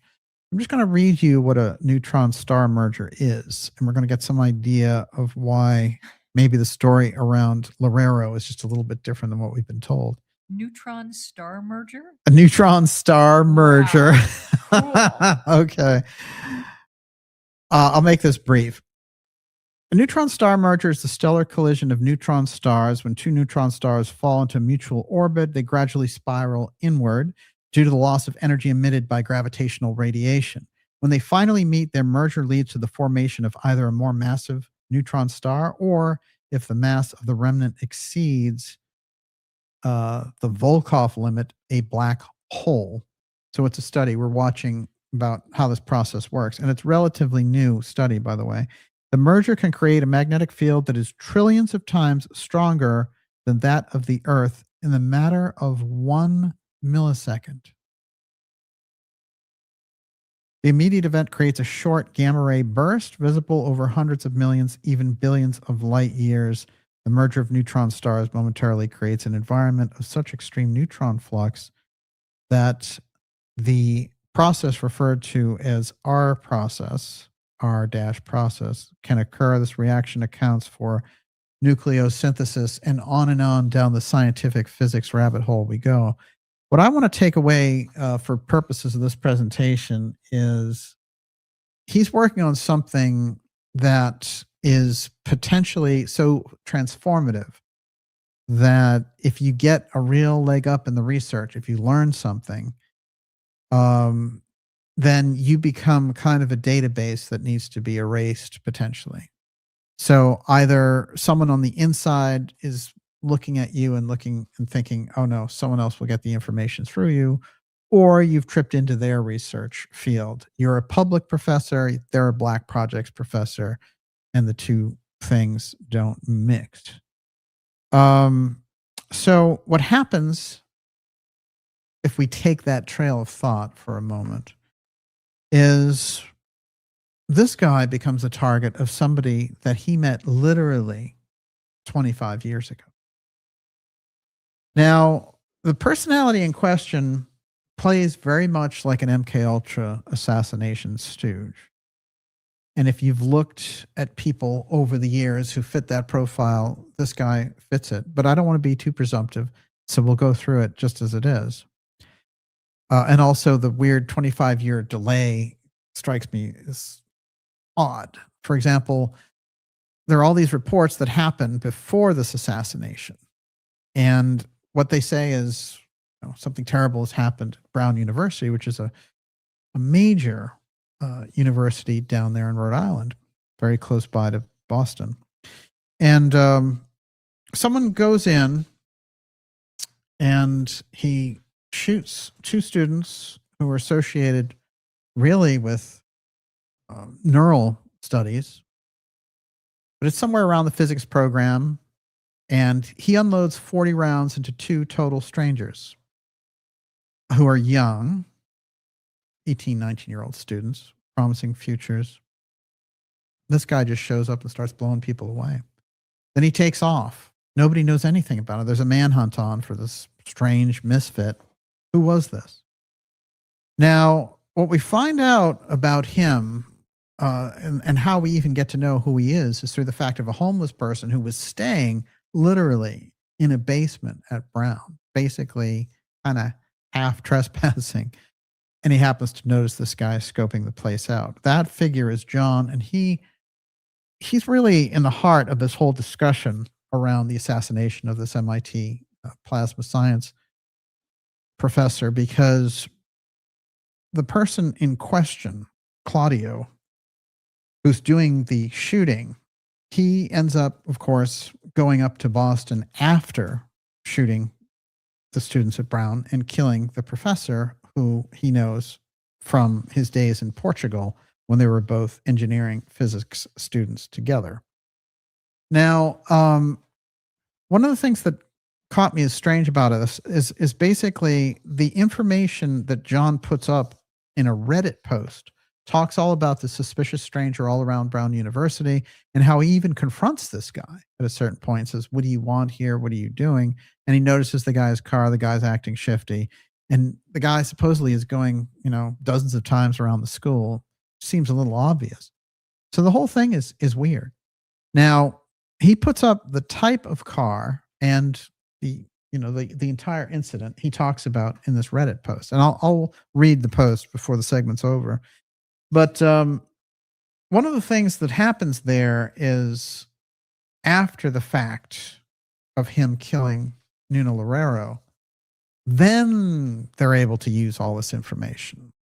So that looked a little weird to me somehow. But let's play it on the official line and then we'll see why it doesn't work. This is what John posted on Reddit. quote, I'm being dead serious. The police need to look into a gray Nissan with Florida plates, possibly a rental. That was the car he was driving. It was parked in front of the little shack behind the Rhode Island Historical Society on Cook Street side. I know because he used his key fob to open the car, approached it, and then something prompted him to back away. When he backed away, he relocked the car. I found that so odd. So when he circled the block, I approached the car, and that is when I saw the Florida plates. He was parked in the section between the gate at RIHS and the corner of Cook and George Streets. In fact, this is what the police use to catch or, find, shall we say. They never end up catching him, to find him. But as I say, by the time they discover it, it's too little too late because they can't stop this crime. However, it gives them the perfect reason to be able to have all this information about him. So, this guy gives his account, and that was his account, in fact. So we have Loureiro being shot. We have this fellow, Claudio, going and shooting up these students, and then he goes up and he shoots Loureiro. Now, in that mix, they found out, they were in Portugal together. 25 years ago, they were in the same university. There's no signs of them having any hostility whatsoever. And then this guy is parading around in the Brookline area, which I can tell you is very tight community up there, wealthy community. It's very hard, to skulk around in Brookline without being noticed. And he goes into another apartment building before he goes in and ends up shooting Loureiro. They have a lot of different video of this character. Now, long story short, he does the shooting. He's being looked for. There's a manhunt, a la the Boston bombing manhunt that was going on here. What ends up happening is they trace him to a storage space right on the border of Massachusetts, New Hampshire, and Salem, New Hampshire, called Extra Space Storage, which is this place here.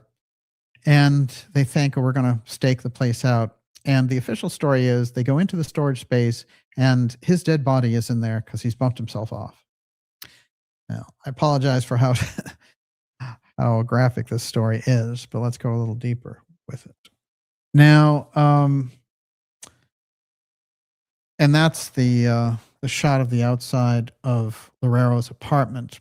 Like I said, a very tight-knit community, hard to get in and out of places like that without people noticing you. And especially after shooting somebody and then taking off. Now, there's a lot of overlaps and strange things that take place that when I was hearing about them doing the manhunt, I was thinking to myself, it's interesting to me because they did the manhunt during the Boston bombing. And then before that, the whole thing about the 9/11 hijackers coming down via Maine and going to Logan Airport from there and then hijacking the planes never made sense to me. As a matter of fact, in the official story of 9/11, it doesn't make any sense that they go up to Maine at all. The only thing that they do up there, besides grabbing fast food, is Muhammad Atta goes to the Longfellow house. Well, I guess he had a great interest in Longfellow. It was very strange. So, you mean the one in Cambridge? No, in Maine, in Portland, Maine. Yeah, okay. Yeah. And so I'm gonna read a little bit of Atta and show you where the crisscross is, and then we're going to take your questions. Mm-hmm. Sound good? Everyone, you're watching the Dark Journalist Show. It's X Series 213. Whew. And it is a barn burner. Top Secret Scientist Assassinations, UFO File, Star Wars 2, and there's a paperclip Atlantis trail in here.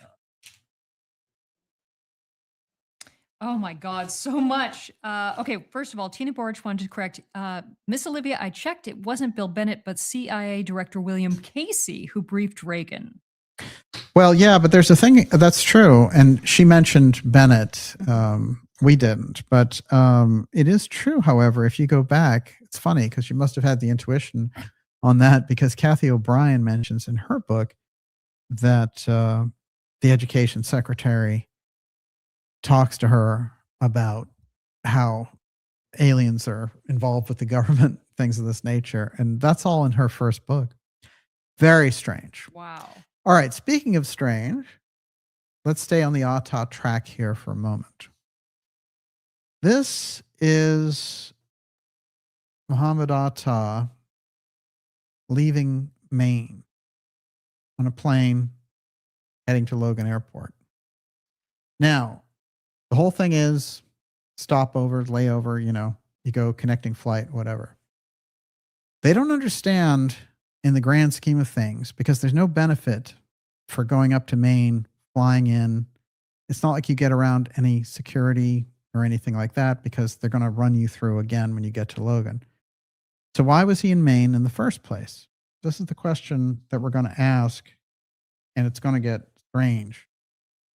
Now, on September 10th, 2001, and I promise I'm going to bring this all around to the manhunt around Claudio Neves.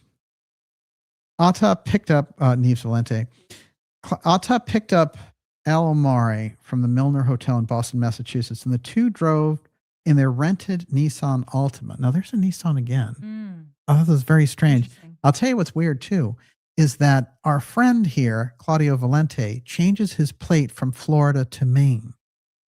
That's not something that anyone understood why he was doing that. But he did it for purposes of obscuring who was in the car or whatever. So the two drive in their rented Nissan Altima to a Comfort Inn in South Portland, Maine. This is the day before the hijacking. On the way, they were seen getting gasoline at an Exxon gas station and visited the Longfellow House in Portland that afternoon. They arrived at the hotel at 5:43 p.m. and spent the night in room 233. While in South Portland, they were seen making ATM withdrawals, shopping at Walmart.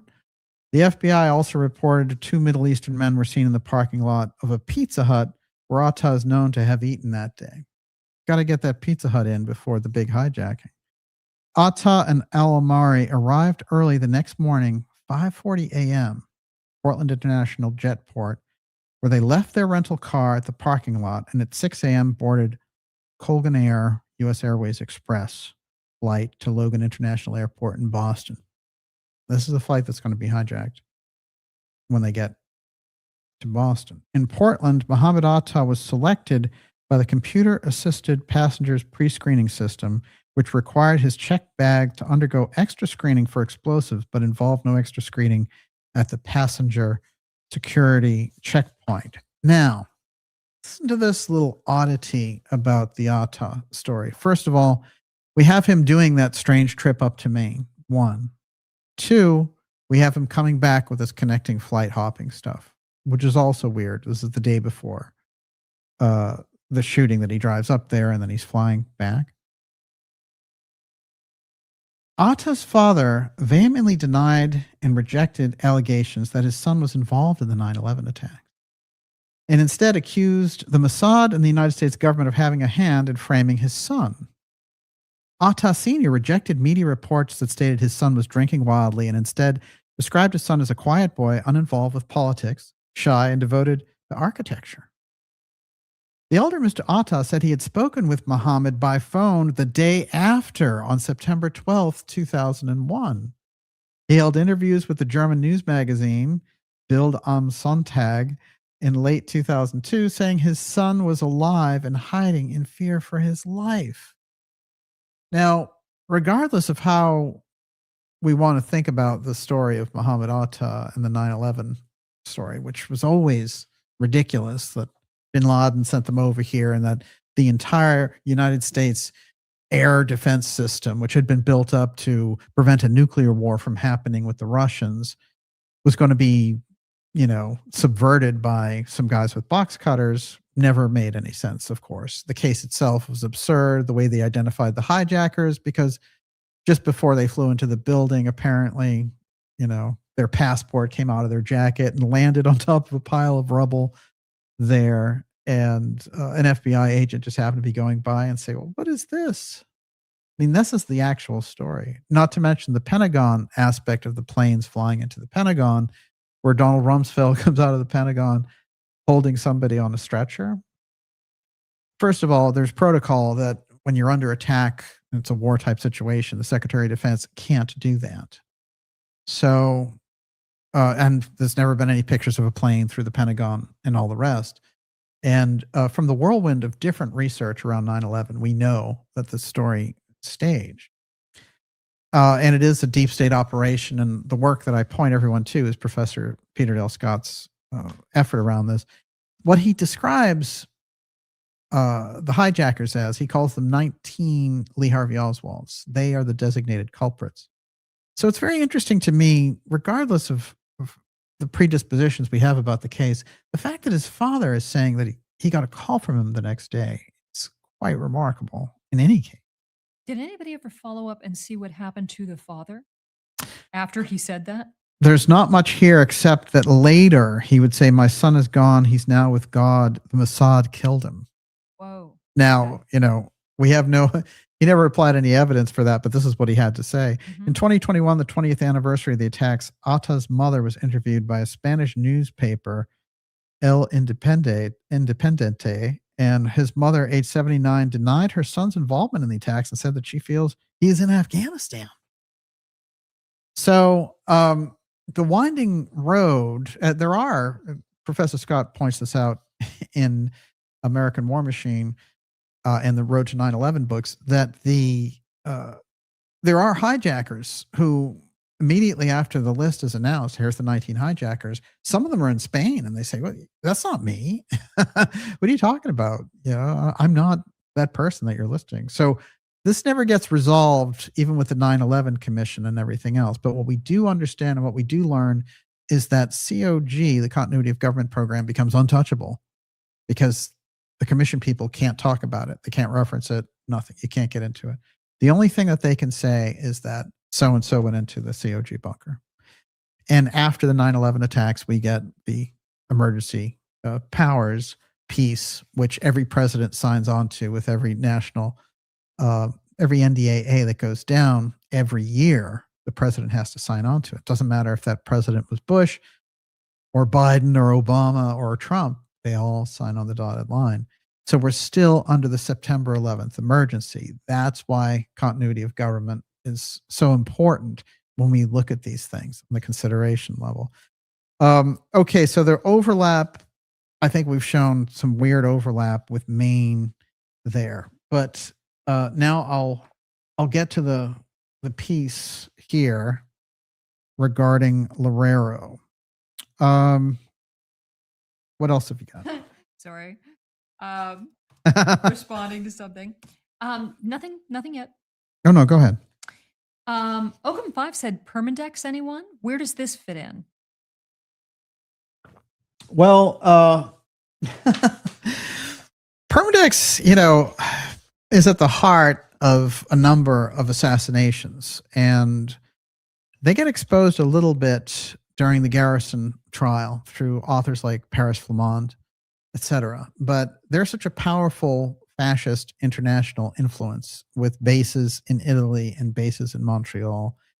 And it's a major group with major assets that are doing the same thing that the Central Intelligence Agency is doing, which is coordinating with different factors around the world to target who needs to get eliminated in a leadership position and replaced. And what Garrison was getting at was that the person that he was accusing of being involved in a conspiracy to kill President Kennedy was associated and part of Permindex. So he got very close, some would say too close to the truth there. I mentioned earlier that during the Boston bombing, we had this military-style manhunts going on. So before I go back to the Claudio Valente manhunt, I'm just going to show you a couple pictures of that. That's Boston during the manhunt. You can see those are clearly military vehicles. Take a look at that artillery. You don't see that every day. That's the first time we had that term shelter in place also. Yeah. Oh, excellent point. That's true. They introduced a whole paradigm with this. And of course, it was a terrible tragedy, regardless of who was operating there. A couple of weird shots, I would say, of Valente. This one is him waiting at the car place.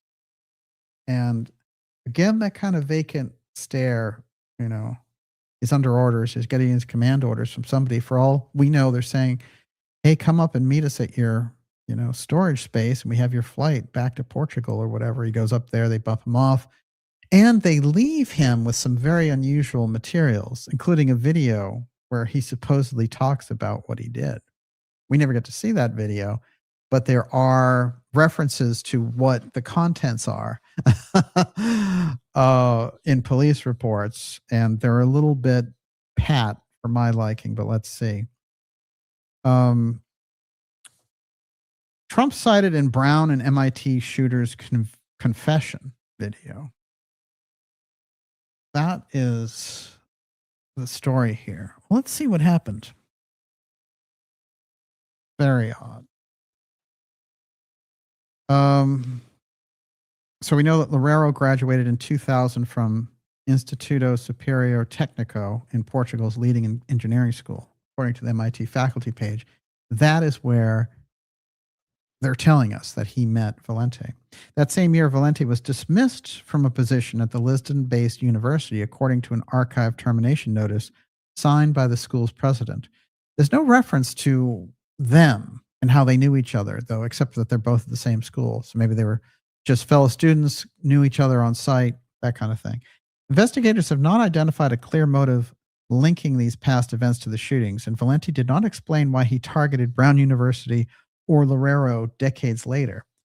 And that is a shot, by the way, of the Nissan taking off, and they're able to use homeless guy John's little piece there, giving them the info about seeing this car. That's how they wrap the case up. But you know, it's too late because Loureiro had already been shot.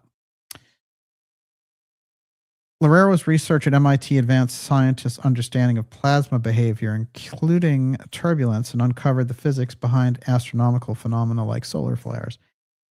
He was the Hermann Feshbach Professor of Physics at MIT and was named Director of the Plasma Science and Fusion Center in 2024. Very important. Though this contribution to fusion science and engineering began far before that. Now, what I want to tell you about this and why it's so interesting to me is there's a real pattern in Loureiro's work, which is he seems to be touching on a highly sensitive area of plasma research. Immediately following this period of the assassination, President Trump's media organization becomes co-owner with a large shareholder of TAE. And I'm going to do a separate show on TAE, so I won't get too much into them here, but I will say this, that they're basically a plasma fusion company. So I don't know if people in the know were aware of that and didn't want him to have Loureiro on their team, or if something was going on behind the scenes. But again, these are the things that need to be investigated in the case. And finally, the only other thing I want to say about Valente is just what I think is the strangest part. The man who shot and killed in Brookline, who was shot and killed, was identified as MIT professor Nuno Loureiro, nuclear science and engineering professor. Now, the professor that he was named, that he was the chair of, is a 1950s professor who worked with Van de Graaff and Trump, John Trump, Uncle John Trump. And he is the heir to that. He has the title of it because they all worked together. They were colleagues. So this is the edge of research that they were into. They achieved certain things. And of course, John Trump was given the Science Medal by President Reagan in the 1980s. And there's backdoor stories about him working on Star Wars, very interestingly. So there's so much there, I think, that has to come out that it's just off the charts. FBI Boston Special Agent in charge Ted Dox told reporters in Providence that there seems to be no connection as it relates to the Brown shooting. This is what they were saying early on. They weren't using John's information, the homeless guy. According to Foley, at some point while he was in Massachusetts, Valente switched the plates on the Nissan Sentra to an unregistered plate out of Maine. So I'm sure that they know where that plate came from. But there again, you have this main connection, a manhunt associated, and then the guy is dead in the middle of it. It's very strange. And I think that there's nothing, until you identify what was going on in Maine, you're not going to know the basis of what the story is, because how did he get the plate? And finally, I'm just going to say this. The U.S. attorney who was giving the briefing on all this said that he was sophisticated in hiding his tracks, Valente. The motive for the killing is still under investigation. So what they came up with was, he was disgruntled and he was just mad at the physics lab. He went and shot those students up after having left for 20 years.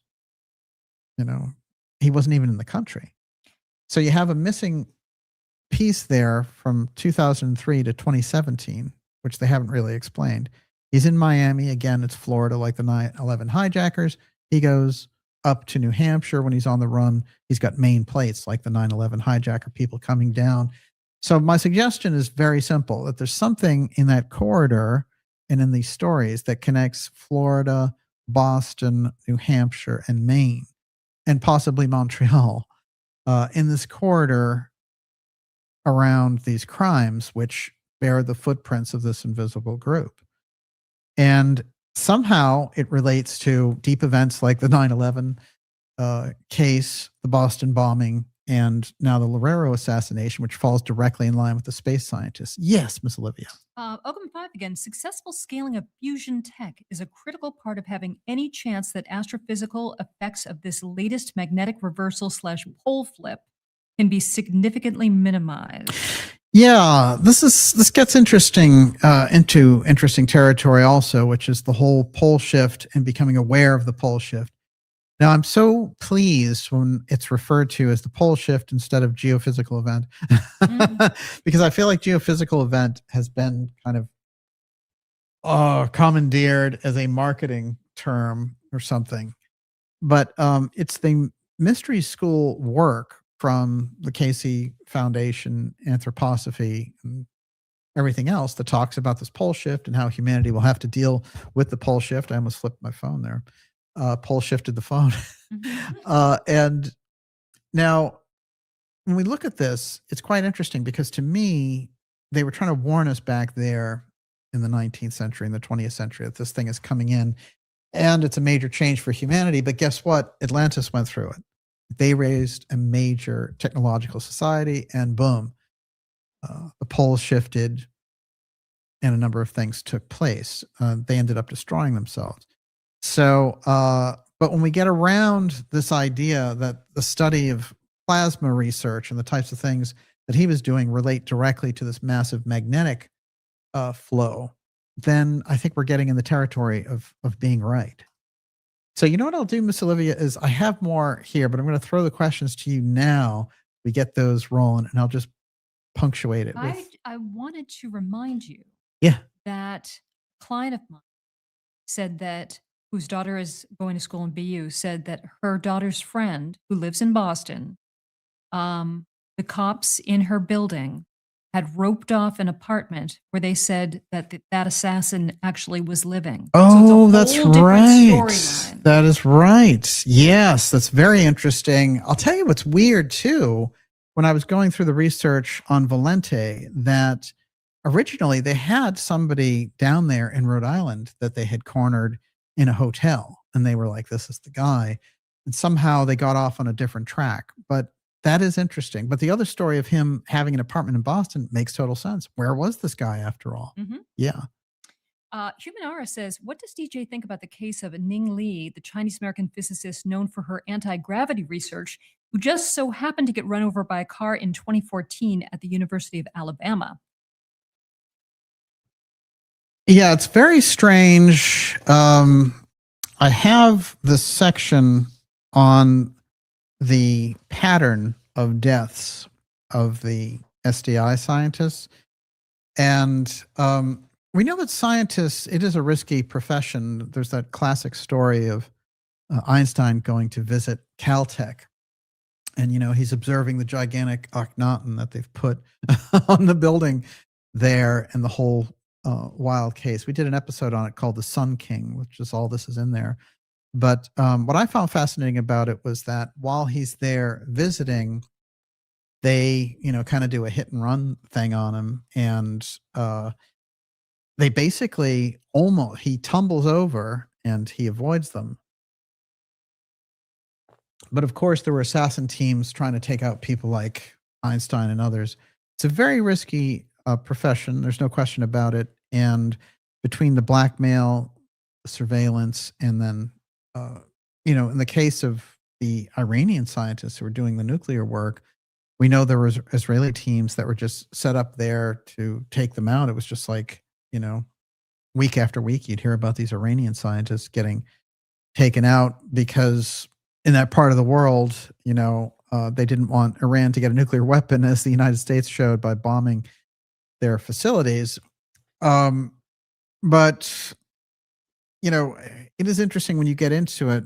What intrigues me about the deaths of the SDI scientists is I think it's related directly to their UFO work. And that's where I think we're getting into territory that brings in the X-Protect piece, and that it goes beyond kind of nuclear geopolitics and things of that nature that we see.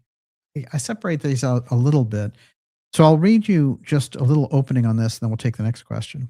Everyone, you're watching the Dark Journalist Show. It's X-Series 213. We're going to go a little longer with you here. We'll go about another half hour or so. It's Top Secret Scientist Assassinations, Star Wars 2, The Golden Dome. There's even a paperclip Atlantis trail in here. Just an amazing breakthrough.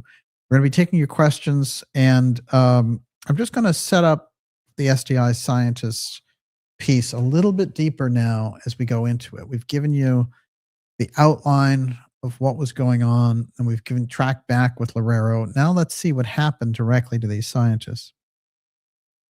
Now, this is from 87. There would be another 16 deaths. This guy caught it early. Sixth defense scientist dies mysteriously. A sixth British defense scientist has died mysteriously, police said Sunday, prompting new calls for a government investigation of a baffling string of apparent suicides and deaths. A seventh scientist, meanwhile, has disappeared. Police officials near Oxford said metallurgy expert Peter People, 46, who worked for the Defense Ministry, was found dead February 22nd from carbon monoxide poisoning. Hello, Morris Jessup. Mm-hmm. Underneath the car in his garage, the car engine was running and the garage door was shut. An inquest issued an open verdict, meaning there was no conclusive evidence to confirm whether the death was murder, suicide, or an accident. He was the sixth scientist doing research work linked to the ministry to die since 1982. They announce in 1983, in March, that they are doing Star Wars SDI. Well, these guys are obviously working on it in the background before they do the announcement, and they're on the target list. 5 of the deaths and the disappearance of 7 scientists have occurred since last August. 1 scientist jumped from a bridge.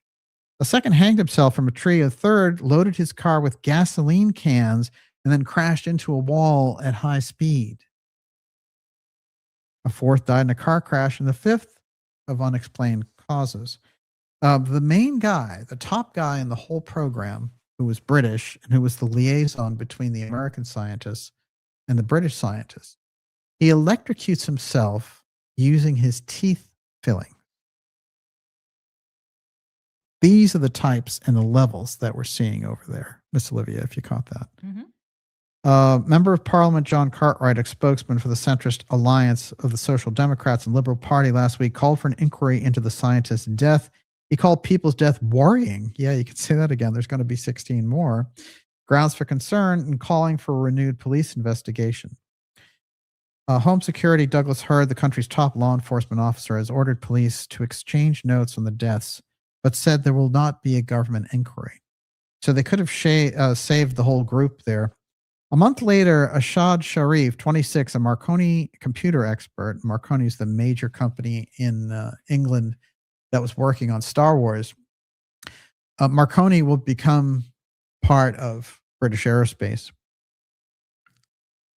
The string of deaths began in 1982 when Keith Bowden, a computer scientist doing defense ministry related work, died when his car crashed on a disused railway in Essex, northeast London.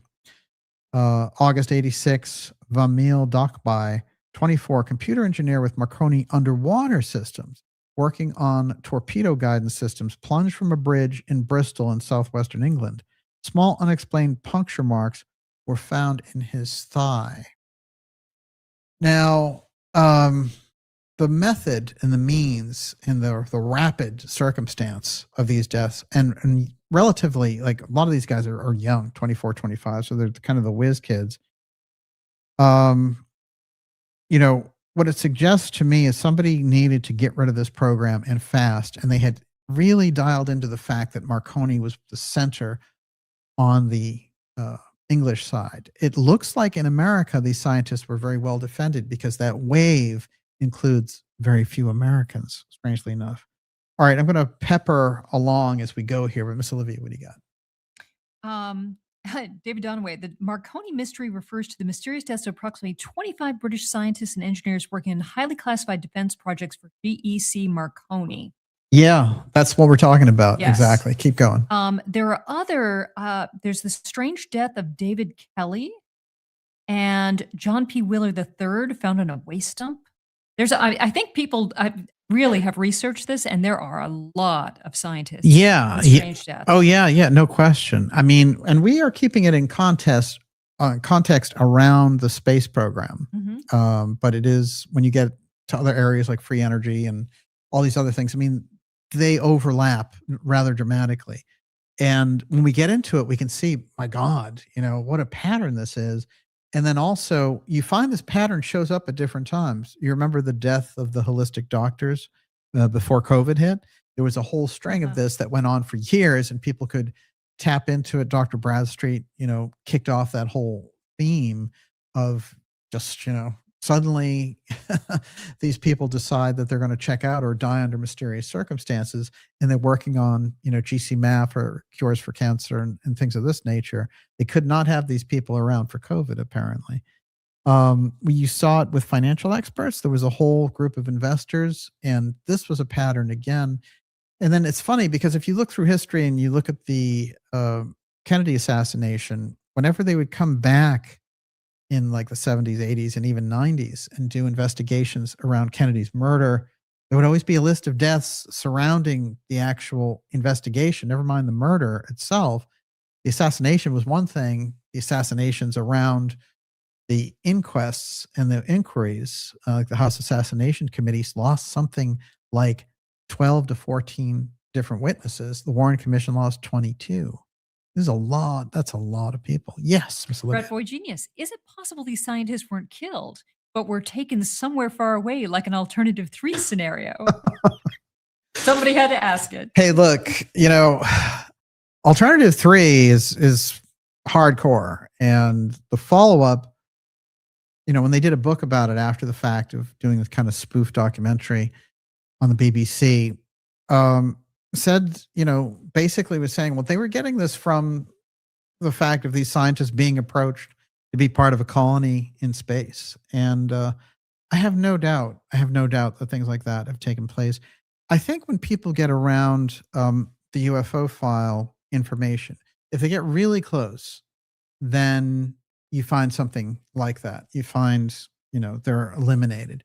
And what's weird is I consider UFO file assassinations, people like Lee Harvey Oswald, I believe, is one, because he was working with, you know, aerospace. He was working for somebody who was deep in the FBI. That was a UFO expert, the guy who coined the X-Files, of course. And we've done the documentaries. The information is there. So about Guy Bannister. And it blows away all these preconceptions about the Oswald case. And the Oswald case should be the foundation of how we look at how the government lies about these things, because the Oswald, the official story about him being a communist, you know, is all the cover story that they gave him because they wanted to send him into the Soviet Union.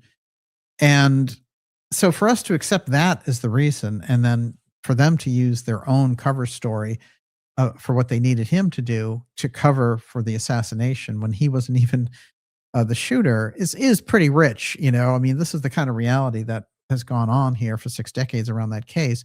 But to find him deep in aerospace, whenever you get around Lee Harvey Oswald, you're getting around NASA, which he said, when he's leaving New Orleans, he said, I'm going to work for NASA.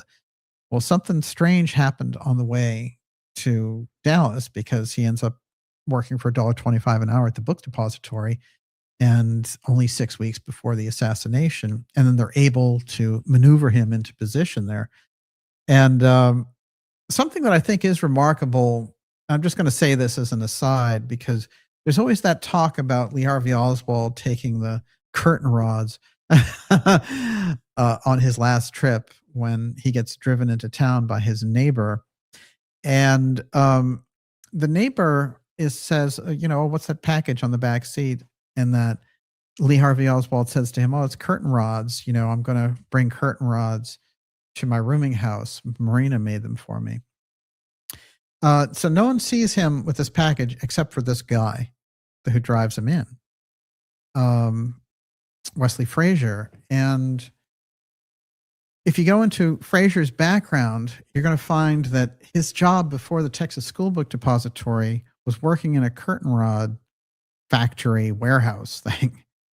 So it's like, what are the odds of this story of him carrying a package into the Texas School Book Depository? The guy that sees Lee Harvey Oswald walk into the depository doesn't see him with a package on that day.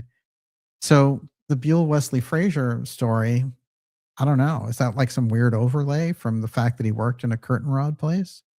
Because it doesn't seem to fit any of the actual evidence. And that's what they use to say, oh, that's how he smuggled the gun in. It was in the curtain rod package. They never produced that either. Everyone, you're watching the Dark Journalist show. Whew, deep tonight, deep territory, deep waters, and taking on those deep events and trying to make sense of them, especially when you find the recurring patterns and you find the very unusual footprints of a mysterious group in the heart of it. We're taking your questions now. We'll go a little longer with you here. And for those of you who are facing the storm that's coming in, we're lucky, I think, up here because we're not going to get it till Sunday, but some of you are already getting walloped. So best of luck with that. Yes, Ms. Olivia. They killed Amy Eskridge and tried to make it look like a suicide. She was the chairwoman and president of the Institute for Exotic Science, and her father worked for NASA at the MSFC in Alabama. Oh, no question.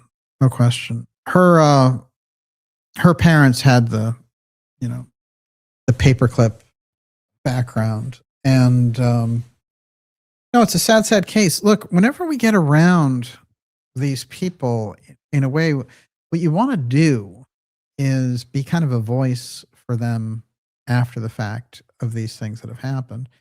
So in the case of Loureiro, somebody like Amy Eskridge, who was working on this advanced idea around gravity, and, she was a scientist, she was putting it out there, and there were mysterious characters who were around that UFO file reporting that we do, who were hovering in her orbit, and she was calling them out, like Lou Elizondo, like Hal Puthoff, and they were around her trying to get her involved in a project that they were doing. And one of the things that she said that I think is so compelling is that she had said to Elizondo, well, I have this military friend who's helping me with some of the research. And, he's a person who works for the Army.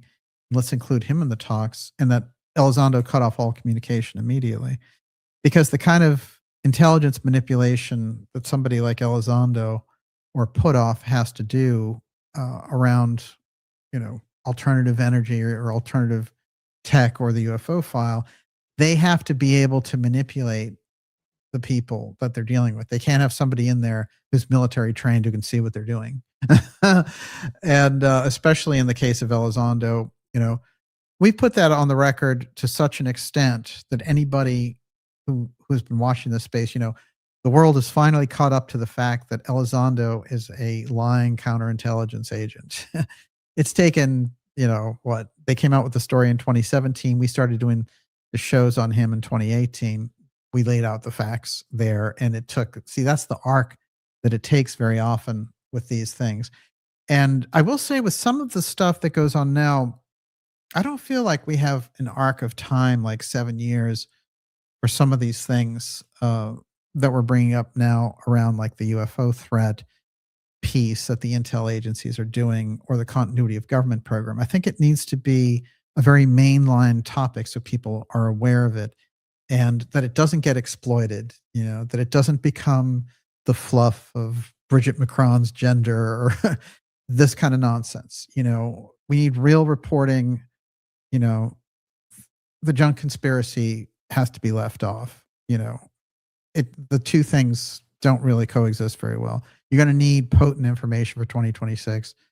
It's kind of like prime time, and all the facts around the UFO file, all the facts around alternative information, all the facts around artificial intelligence, what they plan to do, what they're doing with SpaceX, what they're doing with the satellite networks. I didn't get to, I will read this quick passage quote from Jeff Bezos before we're done tonight. But Bezos is now doing the same thing as Starlink. So now you're going to have all those satellites up there too. And it's going to be a gigantic surveillance grid squeezing it all. So the populace needs to get their hands back on the controls here. And it's not the kind of thing we can wait, 6 years while the public catches up. So I'm laying out these things because I'm hoping what tends to happen is all the thoughts reverberate, and all the things, the ideas that we discuss in the ideas room, they ricochet out.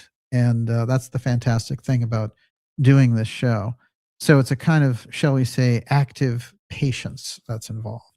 Everyone, you're watching the Dark Journalist Show. It's X Series 213, Top Secret Scientist Assassinations, UFO File, Star Wars 2, The Golden Dome. There's even a paperclip Atlantis reference in here. We'll close on the Atlantis Neath reference. But first, Miss Olivia. SB Harkin. They recently switched up the plasma science program at MIT like several years ago, and that tends to happen when things need to be tightened up for military or government reasons. Oh, I bet. I bet yeah. I just have a question to ask you. I don't know how I'm going to word it, but basically, just like the, media personalities are chosen, they're read in to their CIA assets or agents, right? Yes. It would make sense that if there's a hierarchy in science as well, and that you would need to be part of some kind of secret society where there's initiations. Yes. Kind of move up in the ranks. Oh, yeah, yeah. And at some point, depending on what the initiation entails, someone may rebel and not want to participate if it's a severe initiation. Oh, absolutely. So where do you think that plays into this? No, you're absolutely right. And, well, think about somebody like Avi Loeb, right? Now, Avi is somebody who comes out of Talpiot, which is Israeli intelligence. He comes over here and he works as kind of like a young star on the Star Wars program in the 1980s. Comes up later as the big, Oumuamua is AI trying to communicate with us and tell us to reduce our carbon footprint or whatever. And then he's the go-to person when they do 3i Atlas. He's like, oh, there's a spaceship coming towards Earth. It's so big, it's overpowering, and it's intelligently controlled. We need to know, And he ends up supporting this whole apparatus of a UFO threat and puts people like Elizondo and Christopher Mellon on his board. So he's somebody who, feels very much like he would be part of a fraternity of scientists who need to do certain things and go along with certain ideas at certain times. So I think he's kind of a good working example. And, a lot of these people, they have to do their research. We're going to do our investigations, and, never the twain shall meet, but these things are going to crisscross at different times. And it's funny to me because I've been working on it for so long, but, Avi's lab is like a couple of blocks from here. So for me, it's like a day-to-day reality. The people that are operating on this level and doing these things, They're all in the milieu right here. And, Jacinda Ardern, she's over here at Harvard teaching. These are the people that are involved in these things, but they're superficial kind of conduit points, and they're going to do their stuff and we're going to do our stuff. And like I said, at some point, it's like the information is undeniable. And that's what you strive to do when you go into alternative research or take the position, I'm going to do real journalism, it's going to be dark journalism. And when you do that, your goal is to make it undeniable, to present the facts and make them undeniable so that people can come to their own conclusions. But they have enough to go in and understand that. But, the tremendous budgets that move through places like Harvard or places like NASA or move through Congress, through the different groups that manipulate and lobby them, you're never going to be able to compete with that and the types of memes and things that they can put out. But Garrison used to say, one man armed with the truth constitutes a majority. And I've found it true over and over again. So the point is getting at the truth, and it's being reasonable, and it's not taking the people who you're giving the information to over a cliff either. And you see that. That's why I go after the PAPERCLIP stuff and, the people who manipulate our interest in these topics. Because if you go into the background, I know a lot about media. I was a part of it for many years. If you go into those backgrounds, you're going to find millions of dollars behind the promotion of those podcasts. And they want a particular message out there. And it's a very flimsy, watered down, superficial version of the real thing. So what I'm trying to put across over and over again, and with the people I work with, is that it's potent information, regardless of the angle you come in on. So if you come in on a mystical angle, if you come in on a scientific angle, if you come in on a deep state political angle, that the information is potent, So that's why I'll work, mysticism. I'll work with Gigi Young because Gigi, is potent. That's potent information that can make a difference.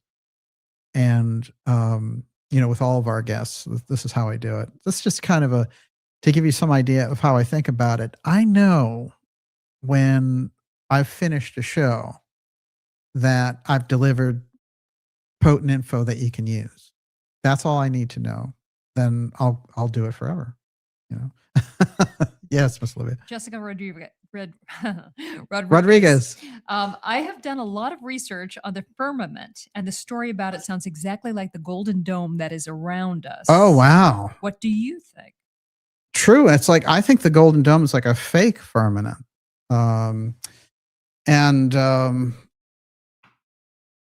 See, Trump he's even spit out the fact that this is Star Wars 2. And he said Reagan couldn't do it the way I can do it, And I don't doubt it because the technology is here now. But remember that Star Wars was used as a UFO grid as much as it was to block ICBMs. So they had to keep that part secret. But Gorbachev later came out and said Reagan was talking about it, So we know it.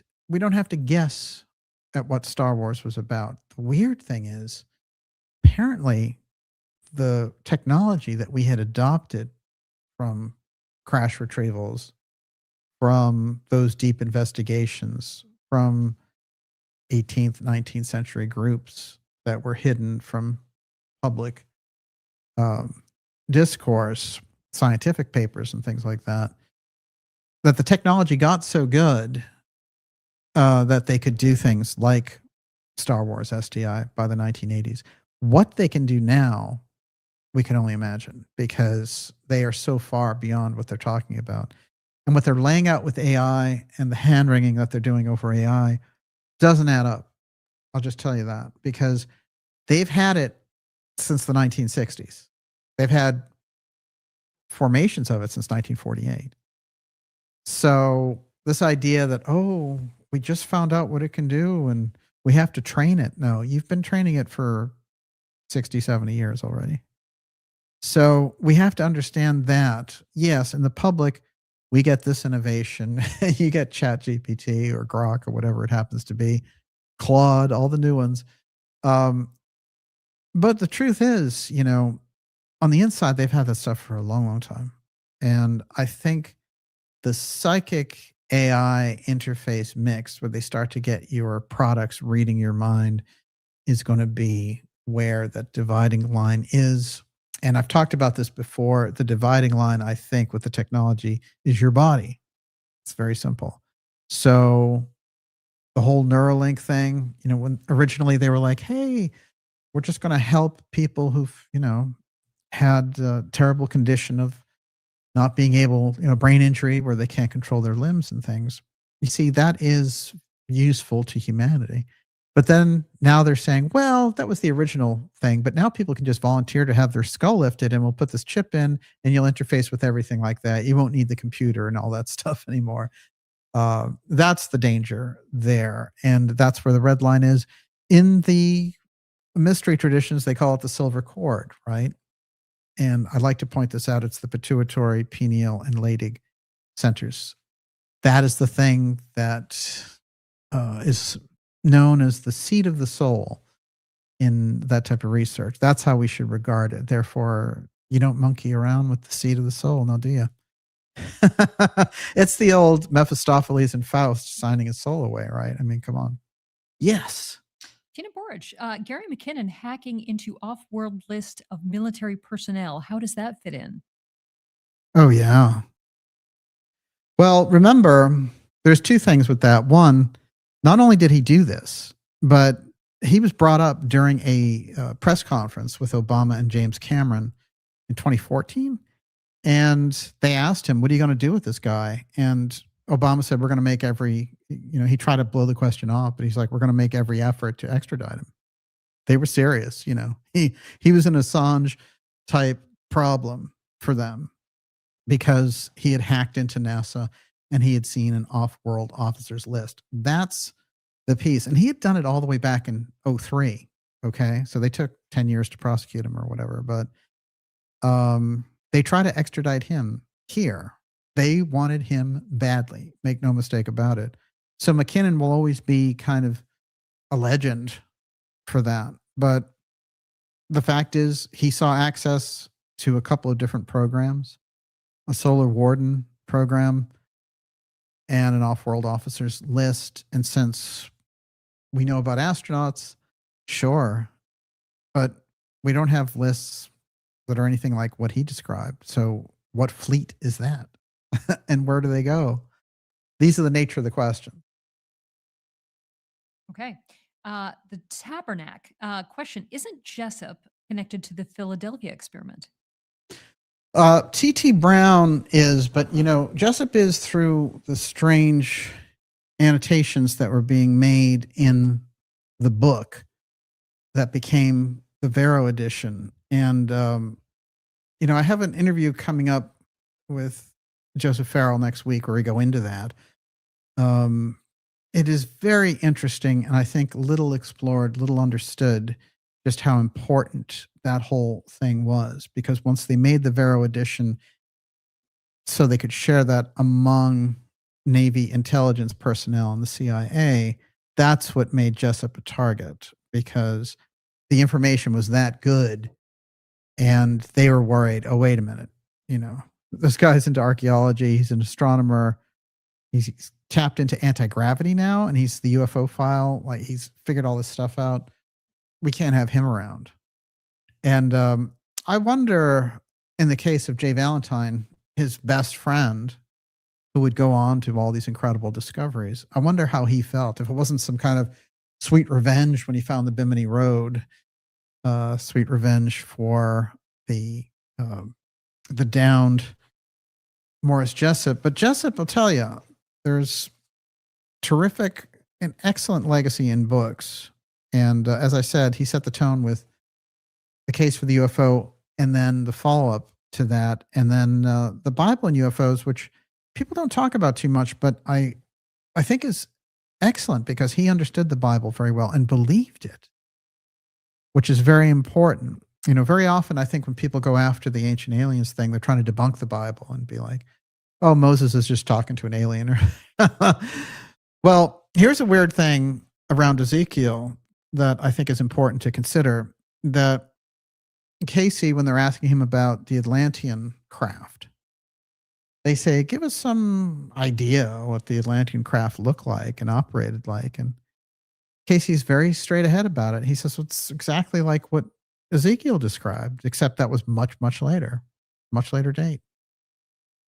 So what Ezekiel's looking at is an Atlantean craft. So therefore, if Atlantis goes down in 10,500 BC and Ezekiel's around 2,000, 1,500 BC, you get 9,000 years in between there. Who's keeping the technology? This is the question. There's no good answer. And obviously there's a group that's keeping it, though. So that opens up hidden advanced technology left over from the Atlantean period that's, shepherded, guided through centuries by the mystery groups coming out of the Egyptian Akhenaten mystery schools, Pythagoras, the Templars, part of that. I think all those groups are gathering it. And, when I did the kickoff for the whole show and did all the extegonography part we would have as a foundation, all the extegonography, even though we apply it to modern technology programs and everything else, all of that comes from the mystery school information. It's all, it's only the 20th century, 21st century technology companies imitating the mystery school secrecy methods. And they used Masonic secrecy under Vannevar Bush to shepherd the UFO file. And it worked, just like it worked when he was doing all this stuff in relation to, the development of the atomic bomb. So, his secrecy technique worked. As a matter of fact, there's an article from 1941 talking about Vannevar Bush and saying how the Army was jealous of how well he could keep secrets with his MIT team in the RAD lab versus what they were doing. They said, how does this guy do it? Well, look for who's the Grand Master of the MIT lab. And, whenever we get around MIT, I tell my, I mentioned the story, the very strange story of being 19 and a girl who's in an engineering program there. We'll call her H. And her showing me the very strange labyrinth secret way into MIT and how it opened up into this gigantic kind of mystery room. But she did the whole routine of what she was doing when she was showing it to me, like you would remember a dance rehearsal or something. So she had to do all the moves with the shoulders, duck her head, do all this stuff. And I just had to imitate her to get in. And she would squeeze through stuff that didn't even look like there was any room for a person to get by. And she would walk in what looked like, the cellar of MIT with gigantic heaters and stuff. But she knew the way into it all. And she wanted to basically show off that she knew what this thing was. And, I got an early insight there as to how places can be and how there's other layers and separate layers there. But what fascinated me was whoever had shown her in, or whatever group that she belonged to, it was all a physical, almost like a dance routine. It was a physical movement thing. It wasn't like the type of thing that you would look at a map and go somewhere. You had to remember the movements to get there. That's very kind of Gurdjieff, I guess. Miss Olivia, you're up. Kontiki Man, how does DJ see the fact that Reagan's autobiography mentioned U.S. manned space capability of over 200 men that got past the censors? Yeah, right. Was that that was not by accident, was it? No, I went back and checked on that so many times. It's just sitting out there. It's very strange. Reagan making this comment about, we think generally with the moon missions, it's, half dozen guys or whatever. And he's talking about, 250 guys in space. What program was that, Ron? And they just blow it off by saying he misspoke, but I think it is an very interesting slip. And Reagan, what's fascinating about Reagan and what you have to remember is he was trying very hard towards the end of his life. He was kind of facing his mortality, and he wanted to leave that legacy. In his mind, remember all the movies where he was the hero. He played the hero often in his movies. Yes, they were B movies. He was not the greatest actor in the world, but he was very good as a communicator, as president, probably the best, in fact. I think Kennedy and Reagan are the best communicators. Maybe FDR as well, because FDR had to keep the whole system together. I'm sure Abraham Lincoln was as well, but certainly Reagan, it's the role of a lifetime, right? So he played that hero role, and deep in his psyche, he wanted to be the hero. You can see in the policies, America's a shining city on the hill and all these types of things. Reagan had that sense. It's a core sense. And, some of the things with the administration you could agree with or disagree with, but I'm just saying the ideal that he goes into it with very much comes out of that book, which is The Printer of Udels. This was the book that set him off. And it's a very interesting book to go back and review, because it is this printer who stands up to the machine, and, he has to stand for America's rights and all this kind of thing. And that book he read when he was like 14 or so. But I think that book is a mystery text in its own weird way, just like Dickens has mystery aspects to it. And there's a Casey reading about a Dickens book. I'll remember the title before we're done, where he says, the whole thing is a mystery text. But it is Emma Britton who founded the Theosophical Society with Helena Blavatsky, who tells us, she's a 12-year-old kid and she's channeling for this group, the Orphic Circle. And in that group are, Benjamin Disraeli over here, who's going to be the UK Prime Minister later. But dead center is Charles Dickens. And so you have all these literary figures, political figures, and all the rest of it. And they're putting her into a Casey-like trance in order to reveal all this information and get in touch with not only state secrets, but the nature of life itself. And her account is staggering. And of course, she's close to who? Abraham Lincoln. Okay, what do you got? Super Sleuth, it seems that X-Protect and the Battle for Disclosure have heated up. 2 movies in the summer, the MIT professor at the same time as the TAE acquisition. Could some event be coming? Yes. Yeah. No, I think that they are putting it on overdrive. They're trying to force this administration into something it does not want to do, which is to talk openly about the UFO file. Trump likes to hold that card very close to the vest, and Trump knows a great deal about it because of John Trump, who was Vannevar Bush's protege, as we've put on the record.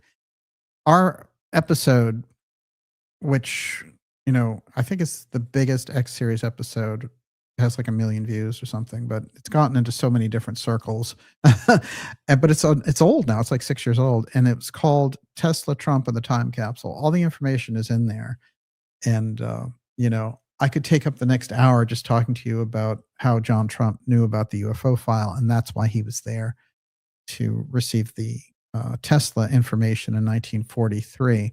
I have a Tesla episode coming up that I think is going to open up the history there. So February is looking pretty exciting. Yes, Miss Olivia. Rainkiller UC. Hey, DJ, have you heard the theory Tesla was not a real person, but a scapegoat composite? Well, he's certainly real. But, I'll tell you that Casey had a thing about the Atlanteans when they reincarnate. They're very different. They're not the average type. And they kind of can wreak havoc, or they can totally change the world.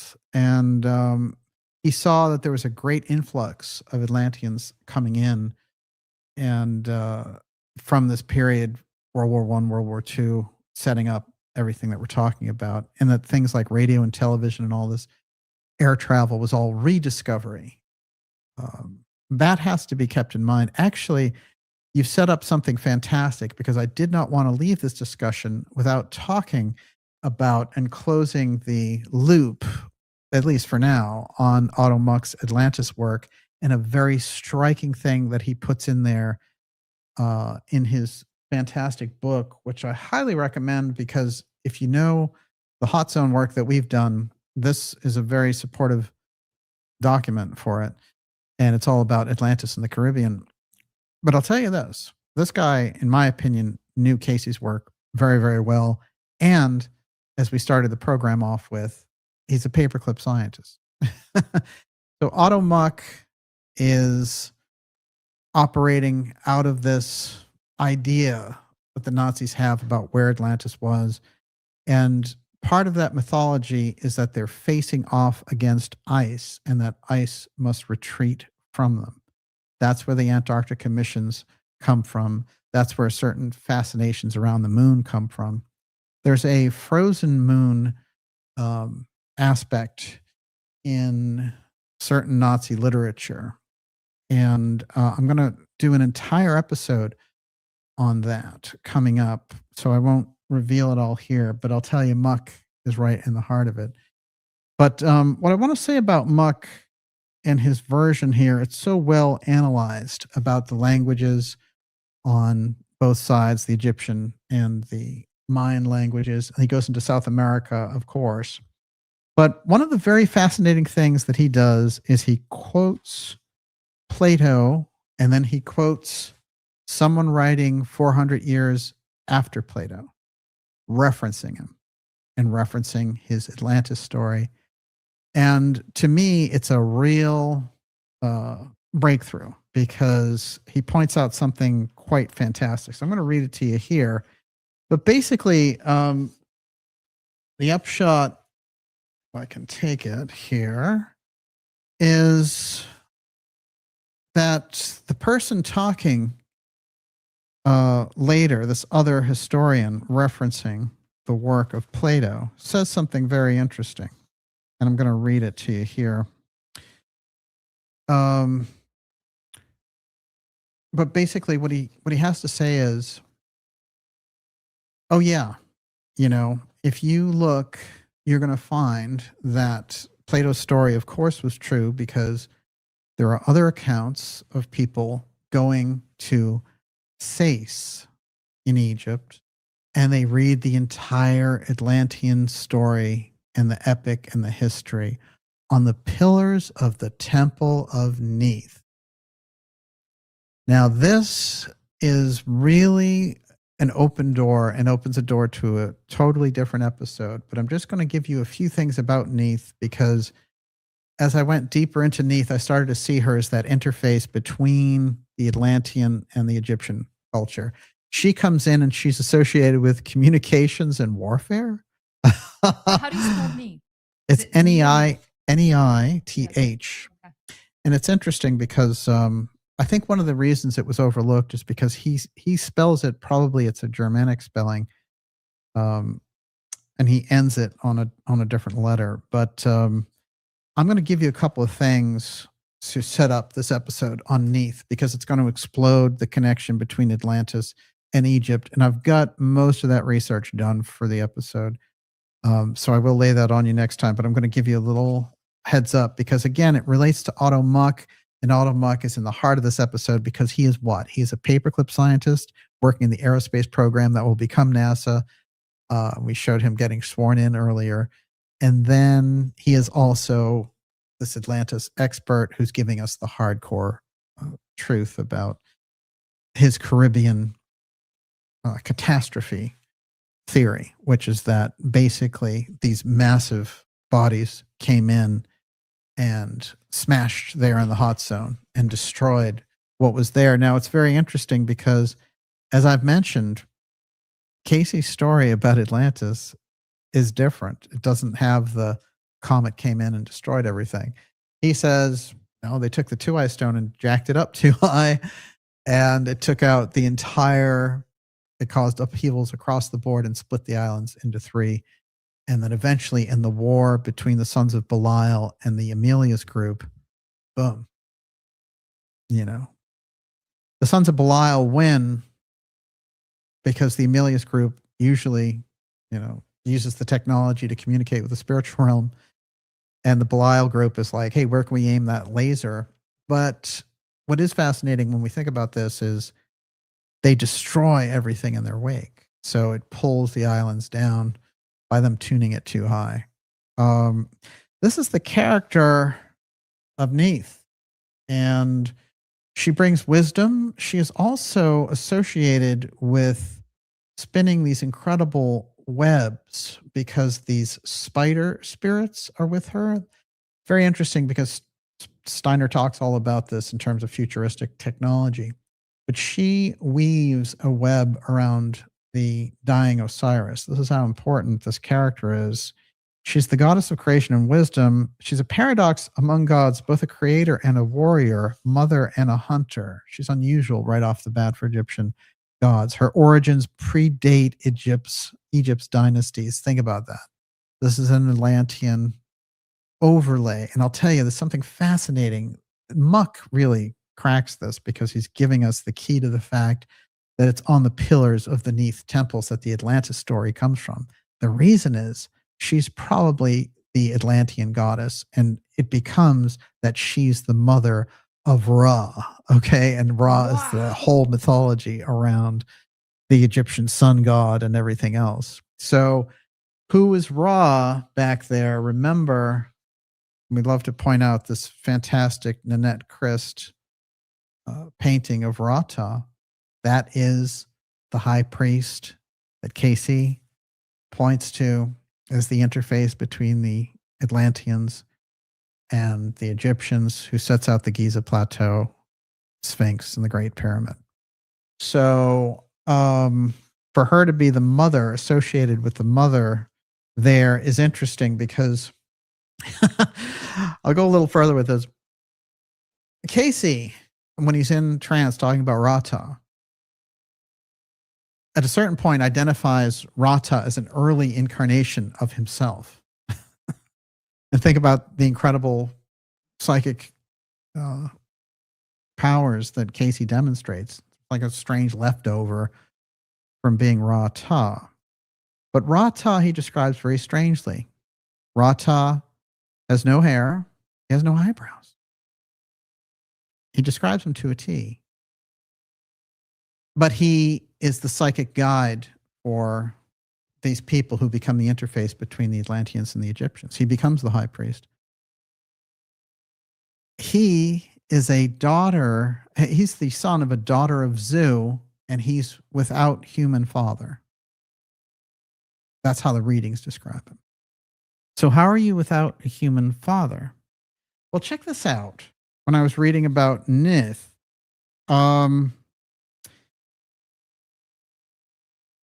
she also has this aspect going on where she doesn't seem to have any kind of parental background. I want to read the actual part here. So a temple and school of medicine is there in Sais. And this is the thing that Solon, who's Plato's relative, goes to and talks to the priests, and they tell him all about Atlantis.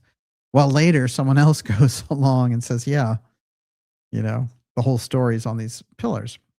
Among the many disciplines practiced in Sais, none reflected its spirit more profoundly than medicine. Attached to the Temple of Neith was one of the earliest known medical schools in human history, a center that combined empirical observation with spiritual philosophy. Remarkably, the school was distinguished by its female practitioners. In a civilization dominated by patriarchal rule, Sais became a beacon for women in science. The most famous among them was Pesachet in 2500 BC, known as the Lady Overseer of Female Physicians. So again, it's Atlantis knowledge, the knowledge of medicine, right? So Rata is without a human father, a daughter. He's the son of a daughter of Zu. And Neith has no, she has no parents. She's a god who springs forth without any lineage. So there's something very interesting, and I think there's a big overlay here that's going to be explosive when we get to the very bottom of it. We're going to see that Neith is the interchange between the Atlantean culture coming in and what becomes the Egyptian dynasty. In the pyramid text, Neith is paired with the goddess Selket as the two braces for the sky, which places these goddesses as the support for the heavens. In the conflict of Horus and Seth, the most ancient text, Neith is asked by the deities to decide who should rule. She was appealed to as an arbiter in the dispute between Horus and Seth. In her message of reply, Neith selects Horus and says she will cause the sky to crash to the earth if he is not selected. Well, that's a pretty heavy-duty threat. So I think there's so much there for us to explore. But again, who is it that is opening that up? It's Muck pointing back to this Greek text and saying, well, it's not only Plato, but there's a commentary on Plato, and it mentions the Plato stories in Neith. So I think that gets us somewhere. Miss Olivia, you're up. Oh, and here's the part where she has an overlay with Rata. It says, she was a guardian of the divine order. Uniquely, Neith was portrayed as self-generated, a being who gave birth to Ra, the sun god, yet was also invoked as the mediator between gods and humanity. And she's one of the original originators. There you go. She's one of the originators of the Ankh, the life symbol of the Egyptians. I mean, this is extraordinary. So that is the Atlantean overlay, and that opens up another whole episode for us on that. Yes. She's a higher dimensional being, sure. No question. Very cool. So David Donaway, are Atlanteans reincarnating in Russia and China such that they may be the hope that Edgar Cayce spoke of for the world? What, you don't think we Americans can be the hope of the world? Come on. Of course, there's a movement that's being generated there in Russia, which someday, according to Casey, will become the hope of the world. And they try to nail him, pin him down on it because he mentioned it a few times, but he indicated it will be in terms of their spiritual thought, and the train of their spiritual thought will be a kind of gigantic spiritual revival. It's weird. If you get into any of the mystery teachings from Gurdjieff to Steiner, they always talk about the Russian disposition and how it's more aligned in a kind of spiritual way. Maybe not the leadership. I'm talking about the people. But this is interesting to me. One of the things that Steiner says is that the etheric body of the Russians is a little like floating a little bit, a little further above where everyone else is. That's just kind of a condition of and a signature of who they are as a race. But I found that interesting little side note about the Russians. Yes, Miss Olivia. Okay, so a Kang 221. What is the end game? What is your perfect ending, DJ? I'm going to actually change that question a little bit and say, what are the best and worst scenarios that you can imagine for our future? Oh, all you can do, what you can do is you need a gigantic turnaround in this period, because what's happening is that the technology is being used by the worst types of people to sell the worst kind of future to us. So there's no question that the greater awareness that comes in relating to the mystery traditions and getting this kind of material out, so that we're on more level playing fields, and that the people who are running the show, the leadership we have is certainly upside down at this point for the culture, because the culture seems to be in a different place and the leadership is inverted. It's like a degraded version. You look around at people like Bezos and Zuckerberg and you're like, they don't even seem human, right? They seem to be lacking empathy or essential qualities. And I don't even say that to be mean to them. This is just what you've seen, and then their actions too I remember the whole thing about Bezos came out that he wasn't letting the Amazon drivers take a bathroom break, you know? I mean, so, remember the whole thing about the Chinese Apple factories and, the Apple technology factories where they had the suicide nets because they would work them so hard that they knew a certain amount of those workers would jump out the window. So, no, they don't get them psychological help, just a net to make sure that they don't bump themselves off because they're needed in the factory. So, no, we're looking at the great clash of this Ahrimanic piece that the mystery schools have let us know about. And, the Casey work lets us know about the clash between Emilius and Belial. It's reinventing itself here in the 21st century. And the setup, as they told us, would be in the second half of the 20th century. And then that would be the testing period. And then boom, we come into this. So, it's about getting that kind of information out there, which I think is vouchsafed for us to have this kind of potency and to, if you believe in some of the things that we've looked at in terms of the Steiner work, that whole thing about the eighth sphere taking over humanity's course and throwing its spiritual evolution off course, I think becomes more real all the time. And I think when I first was reading Steiner, I was probably 11 or 12 years old. I mean, it's way back.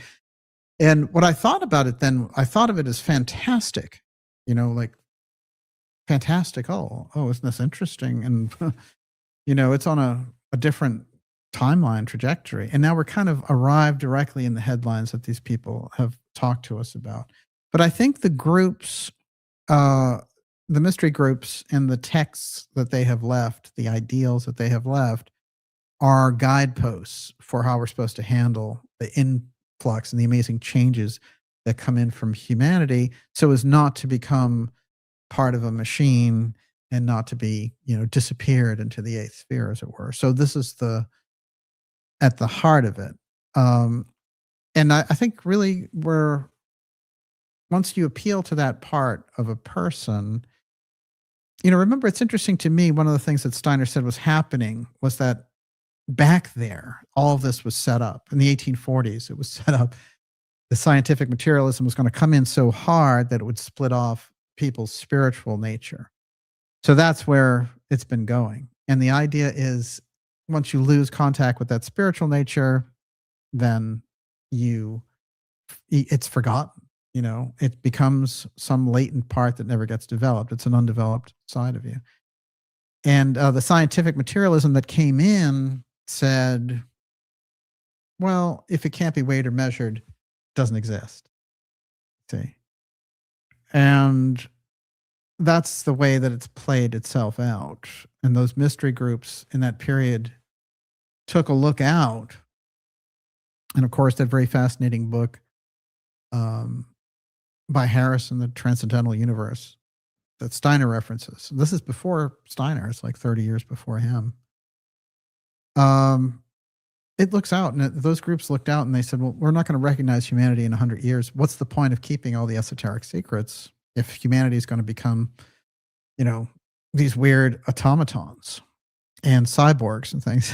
So there was a fight over it, and there was a mystery school war over the whole thing, and things started to come out. And that's where the clairvoyant craze and the spiritualist craze of the 60s, the 1860s, 1870s. And eventually the whole compromise out of all that was the work of Blavatsky, which hit in 1875. What did we get out of that?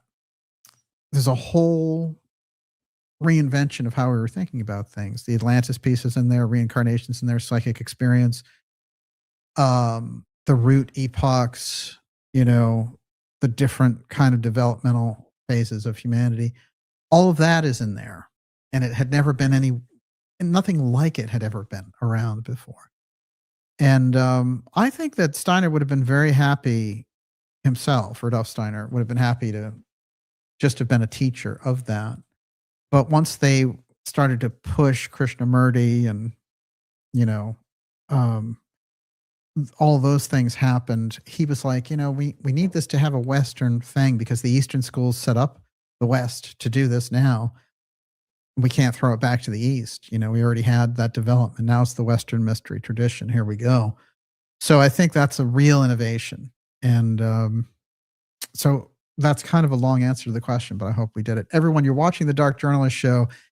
Deep in there tonight with X Series 213. My goodness, top secret scientist assassination, UFO File, Star Wars, you name it. Star Wars 2, the Golden Dome, and a little paperclip Atlantis. We'll take 2 more questions from you, and then we're off. Okay. You got it. Esoteric 369, has DJ found any evidence of the, quote, deep state / CIA, unquote, and Trump working with or for any ET factions / off-planet beings in this clear spiritual war to control us? That's a kind of a question that sneaks across home plate, but it's potent. It's a loaded question. Wow.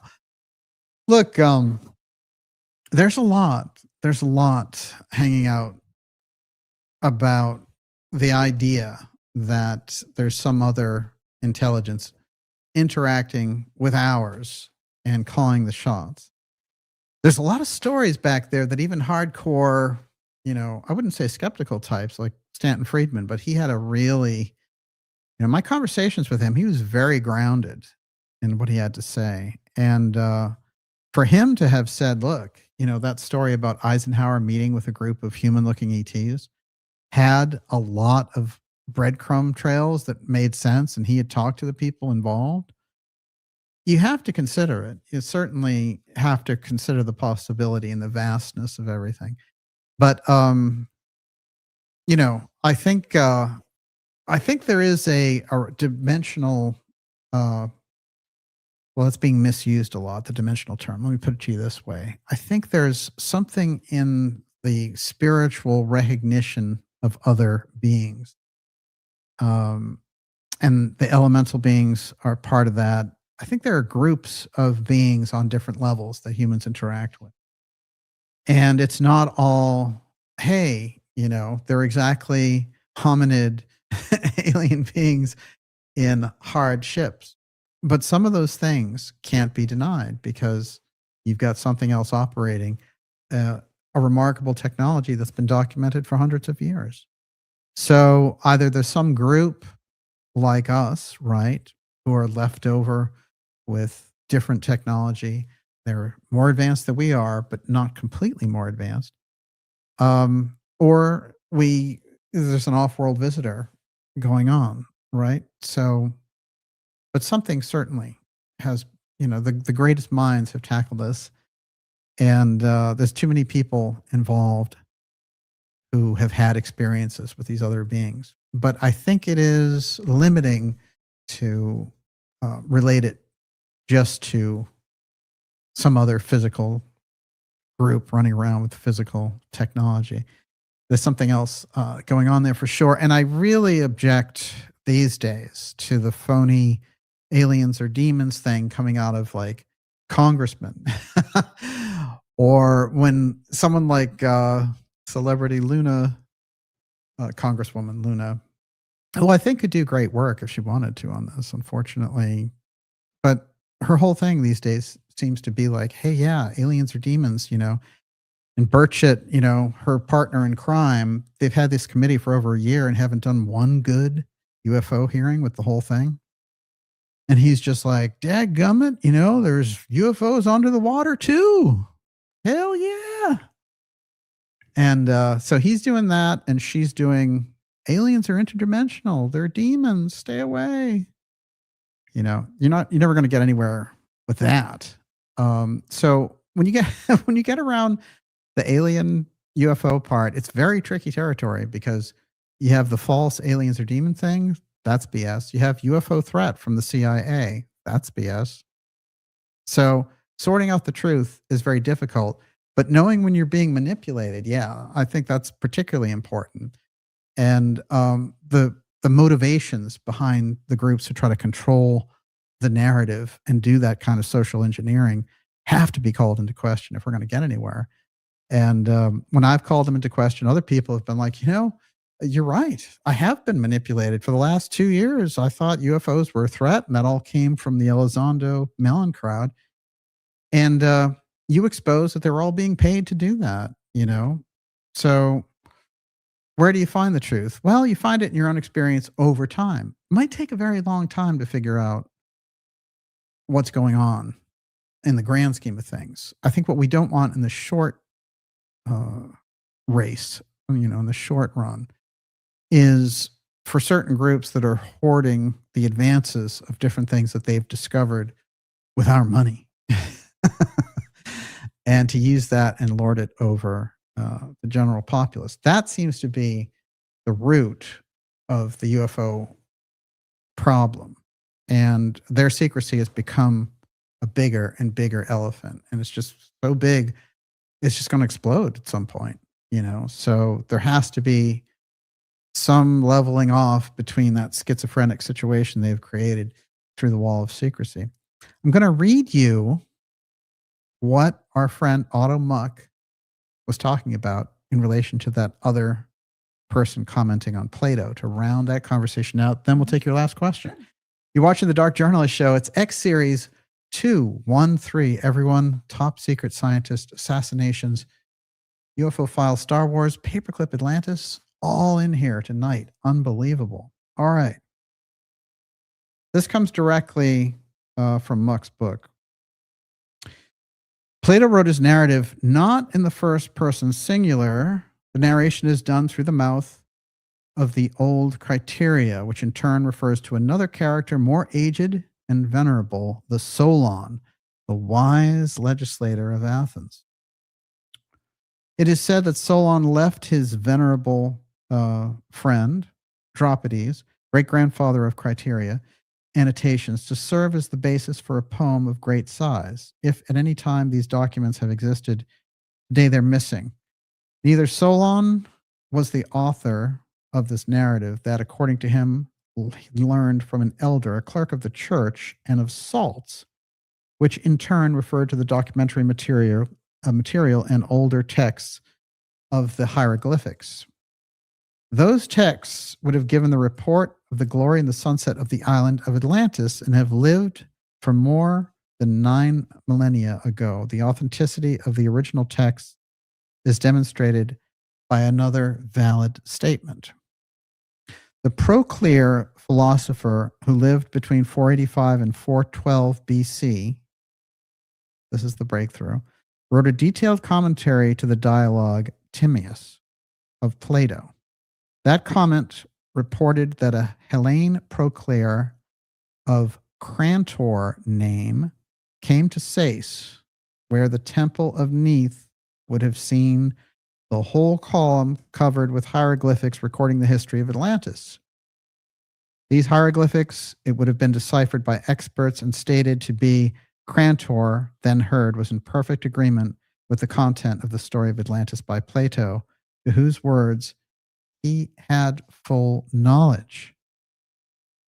And then he goes on to mention that this other doctor, Dr. Otto, an Egyptologist from Hamburg, says that absent an Egyptian story known by us, the story of Atlantis, and that neither the Egyptian literature mentions the name Atlantis, this is not worth a convincing argument, as this story could well appear to have one of the many lost texts, like the hieroglyphs on the column of the Temple of Salts, which, according to the testimony of Proclear, Crantor saw long after it had been seen by Solon.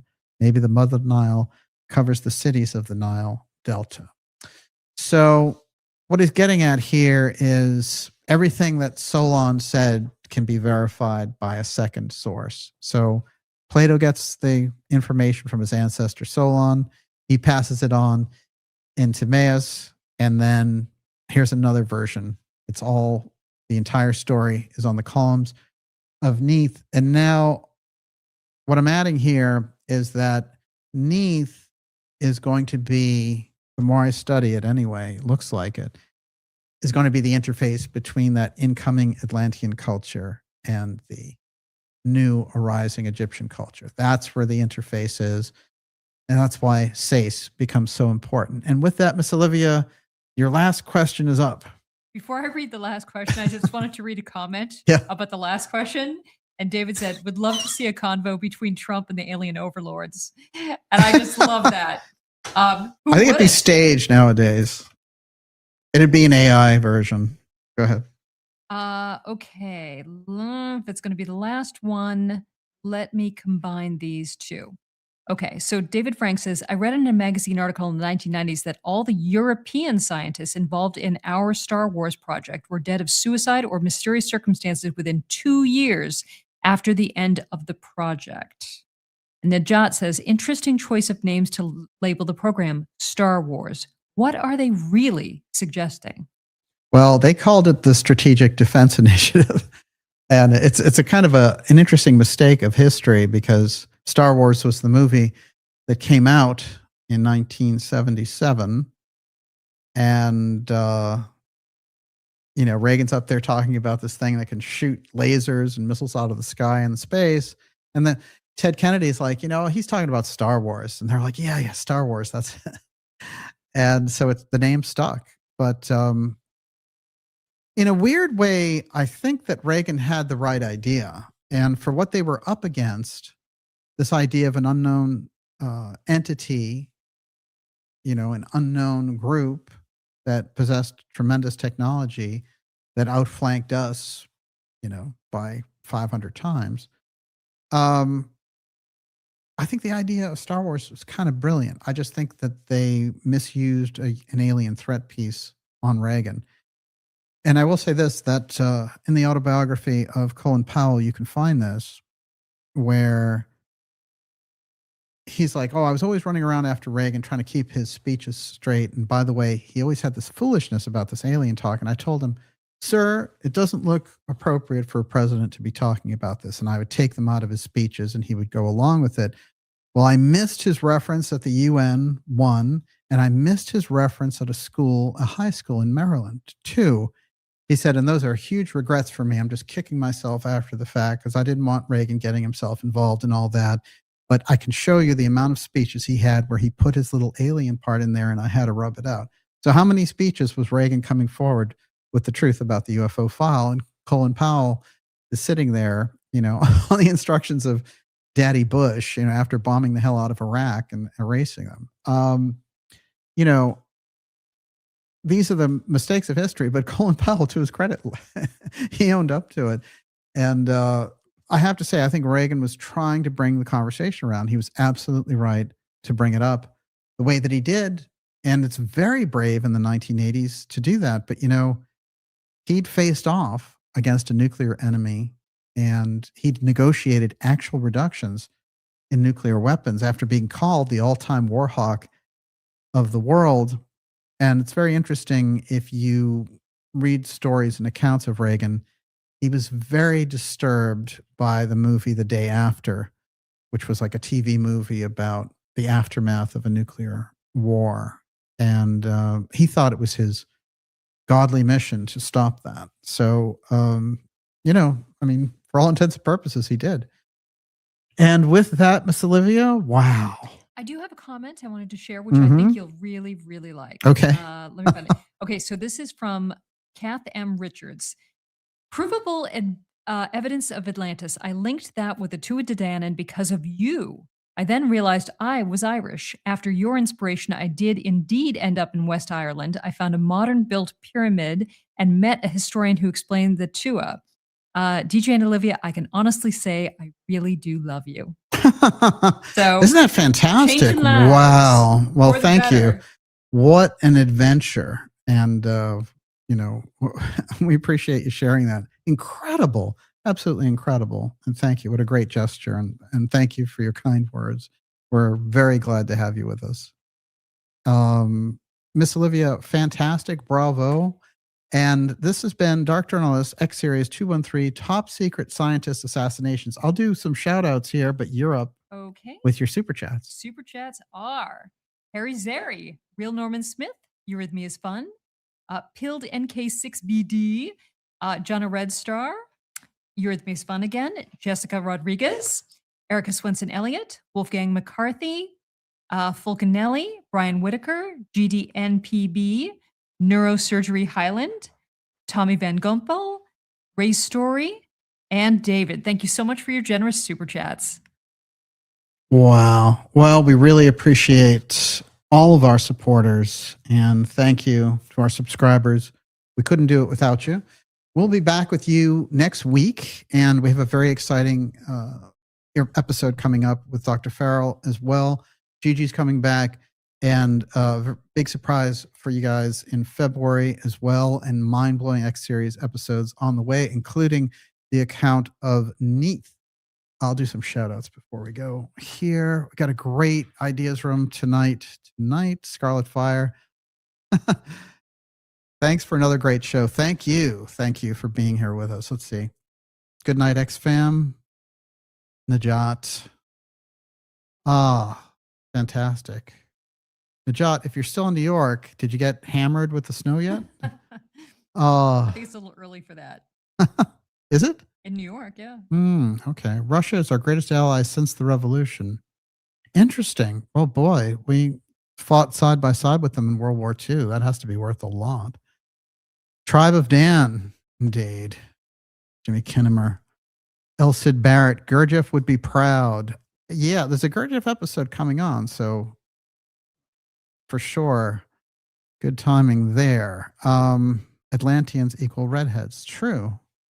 Have you ever seen those weird mummies in China who have the red braids and stuff? And whoa. I always wish I was a redhead. Really? I do. That's very interesting. I've had, I have some redheads in my family. That's the interesting thing. Let's see. The Tech is my new movie. Yes. Ginger Giants, right. Totally. Media gaslighting. Unbelievable. Let's see. I might have to rewatch this whole episode. Positive planets, indeed. There's a lot here to work with, and the next couple of weeks are going to follow up on a lot of themes here. So it's going to be good timing all around for all of it. Let's see what we got. Jessica Rodriguez. Let's see. Another amazing show tonight. Thank you, DJ and Miss Olivia Wings Girl. Whew. Jessica, thank you for being here. And great comments. Stay warm, everyone. Yes, when the snow hits, just stay at home. Don't try to brave it. Just ride it out for a couple of days. Thanks, DJ and Olivia in the Ideas Room. You guys are the best. Tim Houston, thank you, sir. You were here from the beginning right to the end. And Alan Watts, fascinating information. Yes, Michael McCausland, absolutely. Watts is very ahead of his time. Najat, Ivan Langley, good will win in the end. Don't give up. Absolutely. Don't give up. Thanks for another great show, Lindy T. Fantastic episode. Let's see. What else have we got? So many great comments Can I here. ask you a question, TJ? Sure. Spiritual advice. RH. There we for go. The audience. RH negative. You are a very positive person. Professor Hamamoto. You are always positive. You are always optimistic. What does it take to be hopeful, to not lose heart? Well, there's so much good in people, really, that's the answer. And there's so many amazing things to discover the good things in people. So that's you're a humanity lover. Yeah, I think it's like the pearl of great price. It's the things that we're interested in, the things that we can share with each other. And I think there's great, it's transformative, and it's better when we do it together. That's the thing. That's why the Ideas Room is so great. And happiness is a choice. Absolutely. I agree with that 1,000,000%. What a fantastic Ideas Room tonight. Olivia, you did fantastic. Bravissimo. In a lot of these other shows, they have, fancy film crews and all that stuff. But we got Olivia Wings Girl, so watch out. And we do have another documentary piece coming up for you this spring as well. So watch out. Here we go. And to all of our viewers, thank you. Have a very safe, wonderful weekend. And it says, and broadcast. But after all, Never really ends. never really ends. Never let it be for God. Once there was a Camelot, and there can be again. So hang in there until we get it back. And we'll see you all next week. Stay warm and stay safe. Exciting shows coming up for you. Have a great night, everyone.